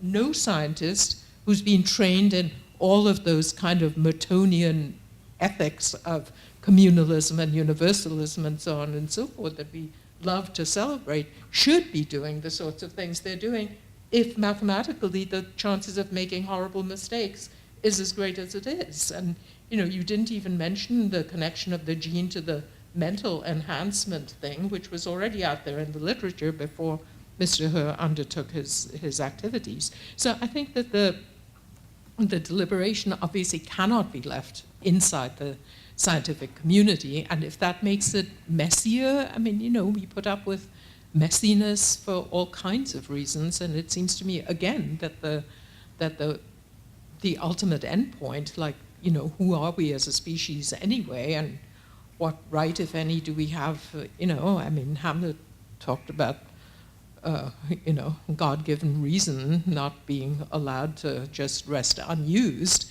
We're not animals, so, let's be sort of true to that kind of humanistic tradition in how we think about ourselves. Eric, I'm going to briefly I want to thank Sheila for noting the fact that normally I would note, and I'll explain why I didn't focus on it here. The Broad Institute that I direct, Harvard University and MIT, jointly own and share benefit from a number of patents related to CRISPR. In the context of this discussion about germline editing, I want to also note that we have explicitly excluded the licensing of those patents for germline editing as a public policy matter.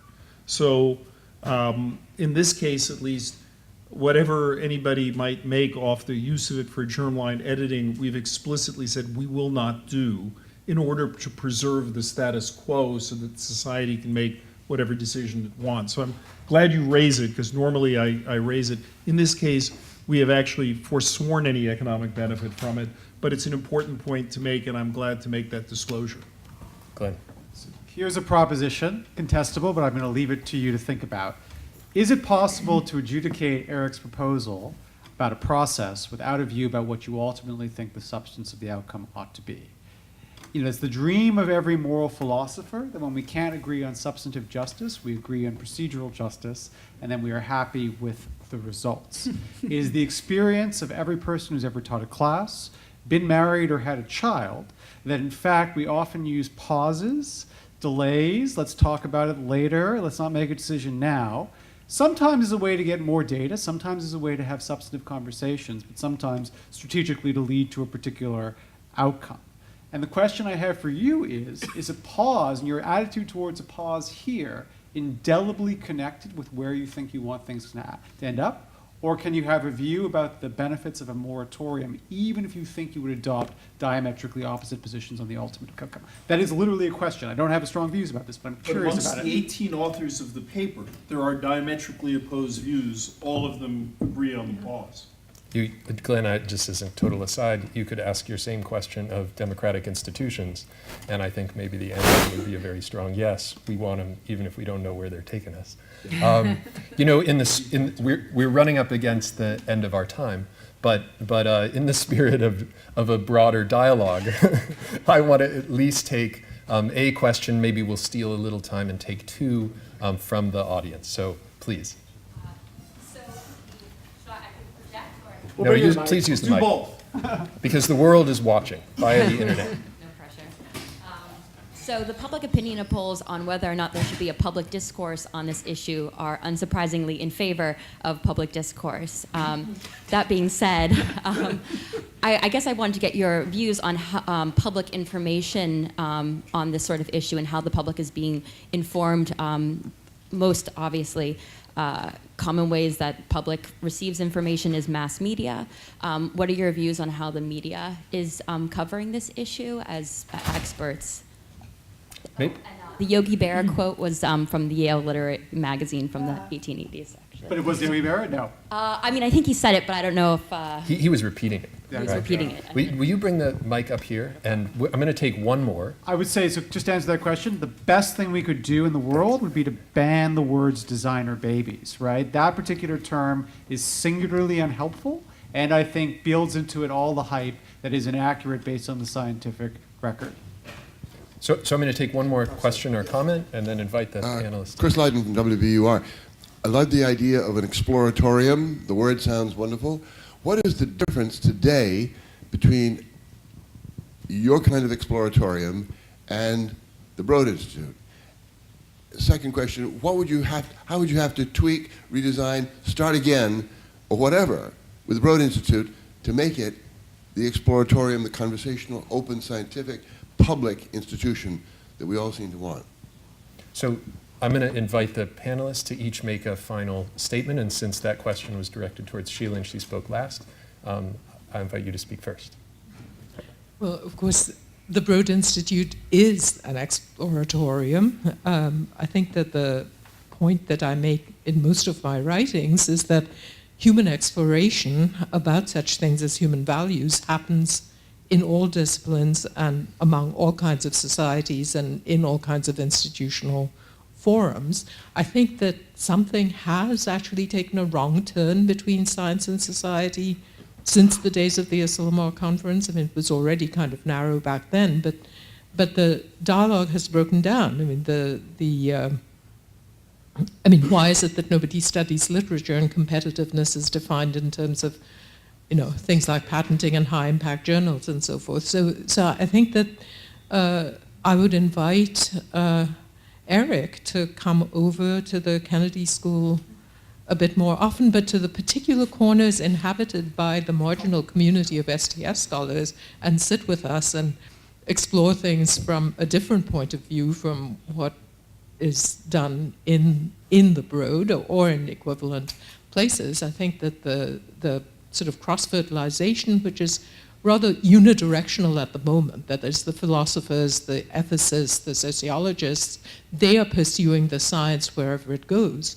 But there is not the same sort of time, attention, interest in the scientists doing the same with regard to moral discourse and moral self-reflection. I remember that when an offspring of mine was taking a philosophy of science class, he said it was on a don't ask, don't tell basis, and he couldn't tell his lab director where he was going on those particular afternoons in the week. So that gives some sense of the unidirectionality of the road, and I'd like to remember that the subway runs in both directions between Kendall and Harvard. Please, Betsy. I'm going to, since I didn't get a chance before, I'm afraid I'm going to respond to some of the panelists rather than the questions from the audience. So one is one point on why I don't think voluntary norms will work. people have said things about the sort of competitiveness of individual scientists, and I think that, you know, that's an important point, and that it's often for what the scientists think are good reasons. They want to advance knowledge. They really, many of them don't think it's their job to think about societal, ethical values. And a second point about competitiveness that hasn't been mentioned is nations are competitive.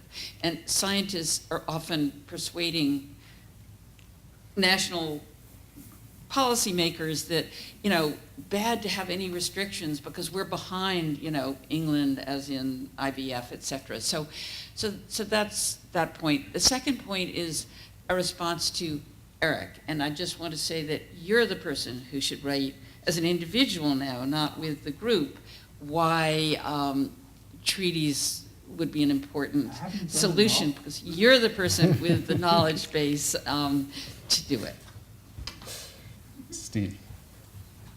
So, really important questions. I think we do very poorly communicating about anything that gets technical, and the headlines are often about potential cures that could happen or cures that have not happened because some hard-hearted, blind soul has not permitted something to occur. Also in these scientific matters, I'm often struck by journalists who creating false equivalencies, getting quotations. One is maybe based in facts and the other is based in not facts or anti-facts. It's not very constructive because one has to find journalistic outlets and speakers, and then most importantly an audience for understanding, why this would or would not be a good idea, right? And I don't think, those points are hard to make. It's hard to find an audience. It's very important that we keep trying. In terms of the exploratorium at the Broad or at Harvard or MIT, they're rare. There's somebody that Eric knows very well who was in the Stanley Center, who has almost like a red phone on his desk. Actually, he's this is Mark, right? And every time a company makes a smarmy, fallacious statement about we can do a gene test to pick your antidepressant, he's on the phone to the FDA. He's finally attuned to the misuse of what we're doing, and with a keen sense of moral outrage. But he's rare, and most people grumble, but don't try to do something about it.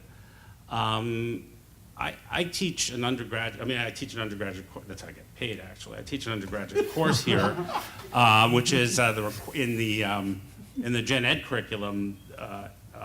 Ethical reasoning is required, and I teach one aimed at science concentrators. And it's interesting how many of them, what the course does is it makes them anxious because they come in very positivistic and they've never really thought about what else, whether it's embryo selection or, gene therapy in the brain, all brain-computer interfaces, all designed to help people in desperate need, how those things could go wrong and how we have to think about it. And I think we do have to do a better job. So let's have Glenn, and then Eric, and then Carrie, you get the last word. Two things I wanted to say again, just huge respect to Eric and his colleagues for putting this out there because it really did crystallize the debate. The second is that in terms of the public discourse, I would love the public de-exceptionalize this technology, consider it a much broader set of analogies. And just to put it out there, I think for the next 10 years, the effect of smartphones on our society and what happens to our lives and how they go is going to be much, much greater than gene editing. 100 years from now, it might look different, but my own view for this would be interesting to talk about, to say, should we have had the same conversation, a moratorium on smartphones, right? I'm sure Apple would have loved that. Let's do it. Eric. Yeah, we might have had a profitable conversation about Facebook, though, actually, when you get down to it. Yeah, look, the general question of asking, this technology sounds so cool, what could possibly go wrong? is a question we need to be asking more broadly. We do have to ask it about Facebook. We have to ask it about exciting plans to geoengineer the Earth to prevent climate change. We have to ask it with regard to gene drives. We have to ask it with regard to artificial bias in AI decision systems. We have to ask it with regard to lethal autonomous weapons. There are a lot of stuff which are powerful technologies that have tremendous upsides. And they also have ways they could go off the rails. In none of these cases am I saying we shouldn't do it. I'm saying we really got to think hard about it. We don't have a lot of practice in thinking hard about these things. And I think because they're coming fast and furious, we have to de-exceptionalize it to say it's not the only technology where this is going to happen, but we shouldn't use de-exceptionalization to say, oh, well, therefore it's not a problem. It means we actually have a whole series of these things where in order to get the benefit, we're going to have to work really hard to make sure we don't get the downsides as well. Scientists do care about this at some level. When the Broad, 2 months ago, had a meeting of our medical and population genetics group, and the room was packed. It must have been 170 people in there to discuss exactly the issues we're talking about today. There is a hunger on the part of scientists to do this. There isn't an awful lot of knowledge about how to do it. That's absolutely right. And it goes to Steve's point about training people to think. There is a discipline to think about this. I doubt I would have done this and felt comfortable organizing this group had I not co-chaired the President's Council of Advisors in Science and Technology for the White House, which made me feel empowered to know how to go about doing such a thing and writing a report, having written 39 reports. So we don't teach scientists to do it very much, but we also should not forget that the answer is not going to be found in the scientists because we have an inherent conflict of interest. Our conflict of interest is we work on this stuff. We're proud of this stuff. We want it to save the world. When you work on anything, you have an unreasonable optimism. You see its upsides, and we want that. The advocate here for this new technology has to be an advocate. We have to balance these issues with others having voices too. The scientists have to at least get far enough to recognize it's important to have such balancing voices.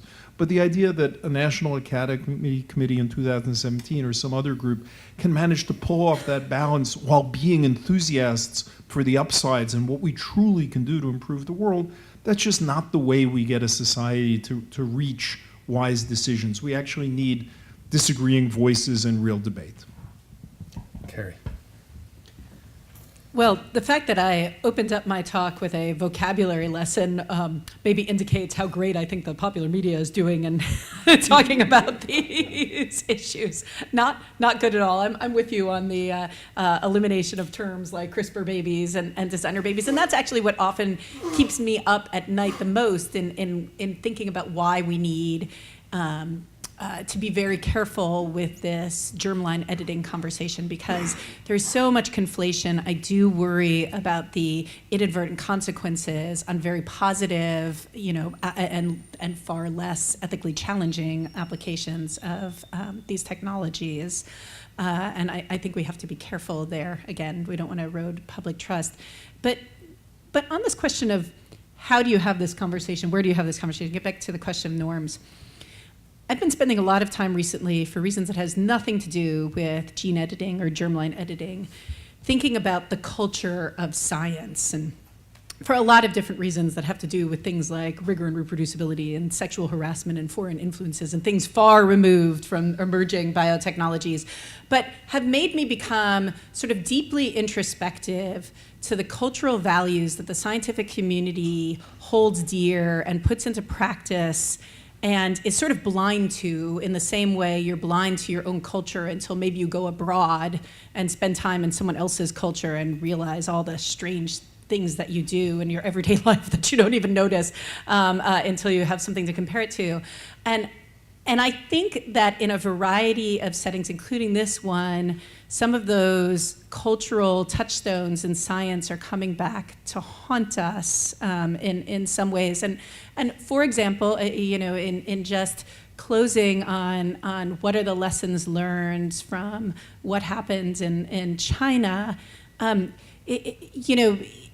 thinking about things like the there seems to be a conflation going on in a lot of different spaces between academic freedom and freedom of inquiry, which I think is a value that the research community holds dear, and just freedom to do whatever you want. And those aren't actually the same things, but get confused in a lot of different spaces. This emphasis on prestige and competitiveness and the incentives that drive people to choose their research directions and behavior, and how we protect pre-competitive, confidential conversations, and all of the things that really are important to the everyday working of science that I think scientists do without a second thought, are something maybe we need to think a little bit about and think about what are the things that drive the norms of behavior in science, and where can we have inadvertently negative consequences, and then how do we mitigate the risk of that happening? I think it plays out in a lot of kind of challenging policy intersections between science and society, and the changes that we have seen since Asilomar. And I think that and one of the things that scientists are not really trained to do is that deep introspection, which is sort of ironic because we are so focused in asking these very deep and detailed and incremental questions in science, but we don't question ourselves and the way we do science in that same way. And I think we could probably benefit not only from that conversation, but also in recognizing that scientists, not just because of sort of the motivations of economic gain and all of the very positive reasons why people come to science to change the world and help other people aside, but we're not good at recognizing perhaps the cultural underpinnings that drive our behaviors in ways that might not broaden the conversation appropriately. Thank you. So in conclusion, I want to draw attention, underscore the point that Sheila made earlier about the invitation to dialogue between her corner of Harvard and Eric's corner of Harvard. And the moratorium proposal was a conversation starter. This panel has been a wonderful continuation of that conversation and hopefully is scaling up. And so I want to conclude by saying that it's in that spirit that the panelists should invite each other, we should all invite each other to engage in forms of dialogue around the issues that have been broached here, which are many and complex. And note that this has been a wonderful contribution to that project. So for that, let's thank the panel.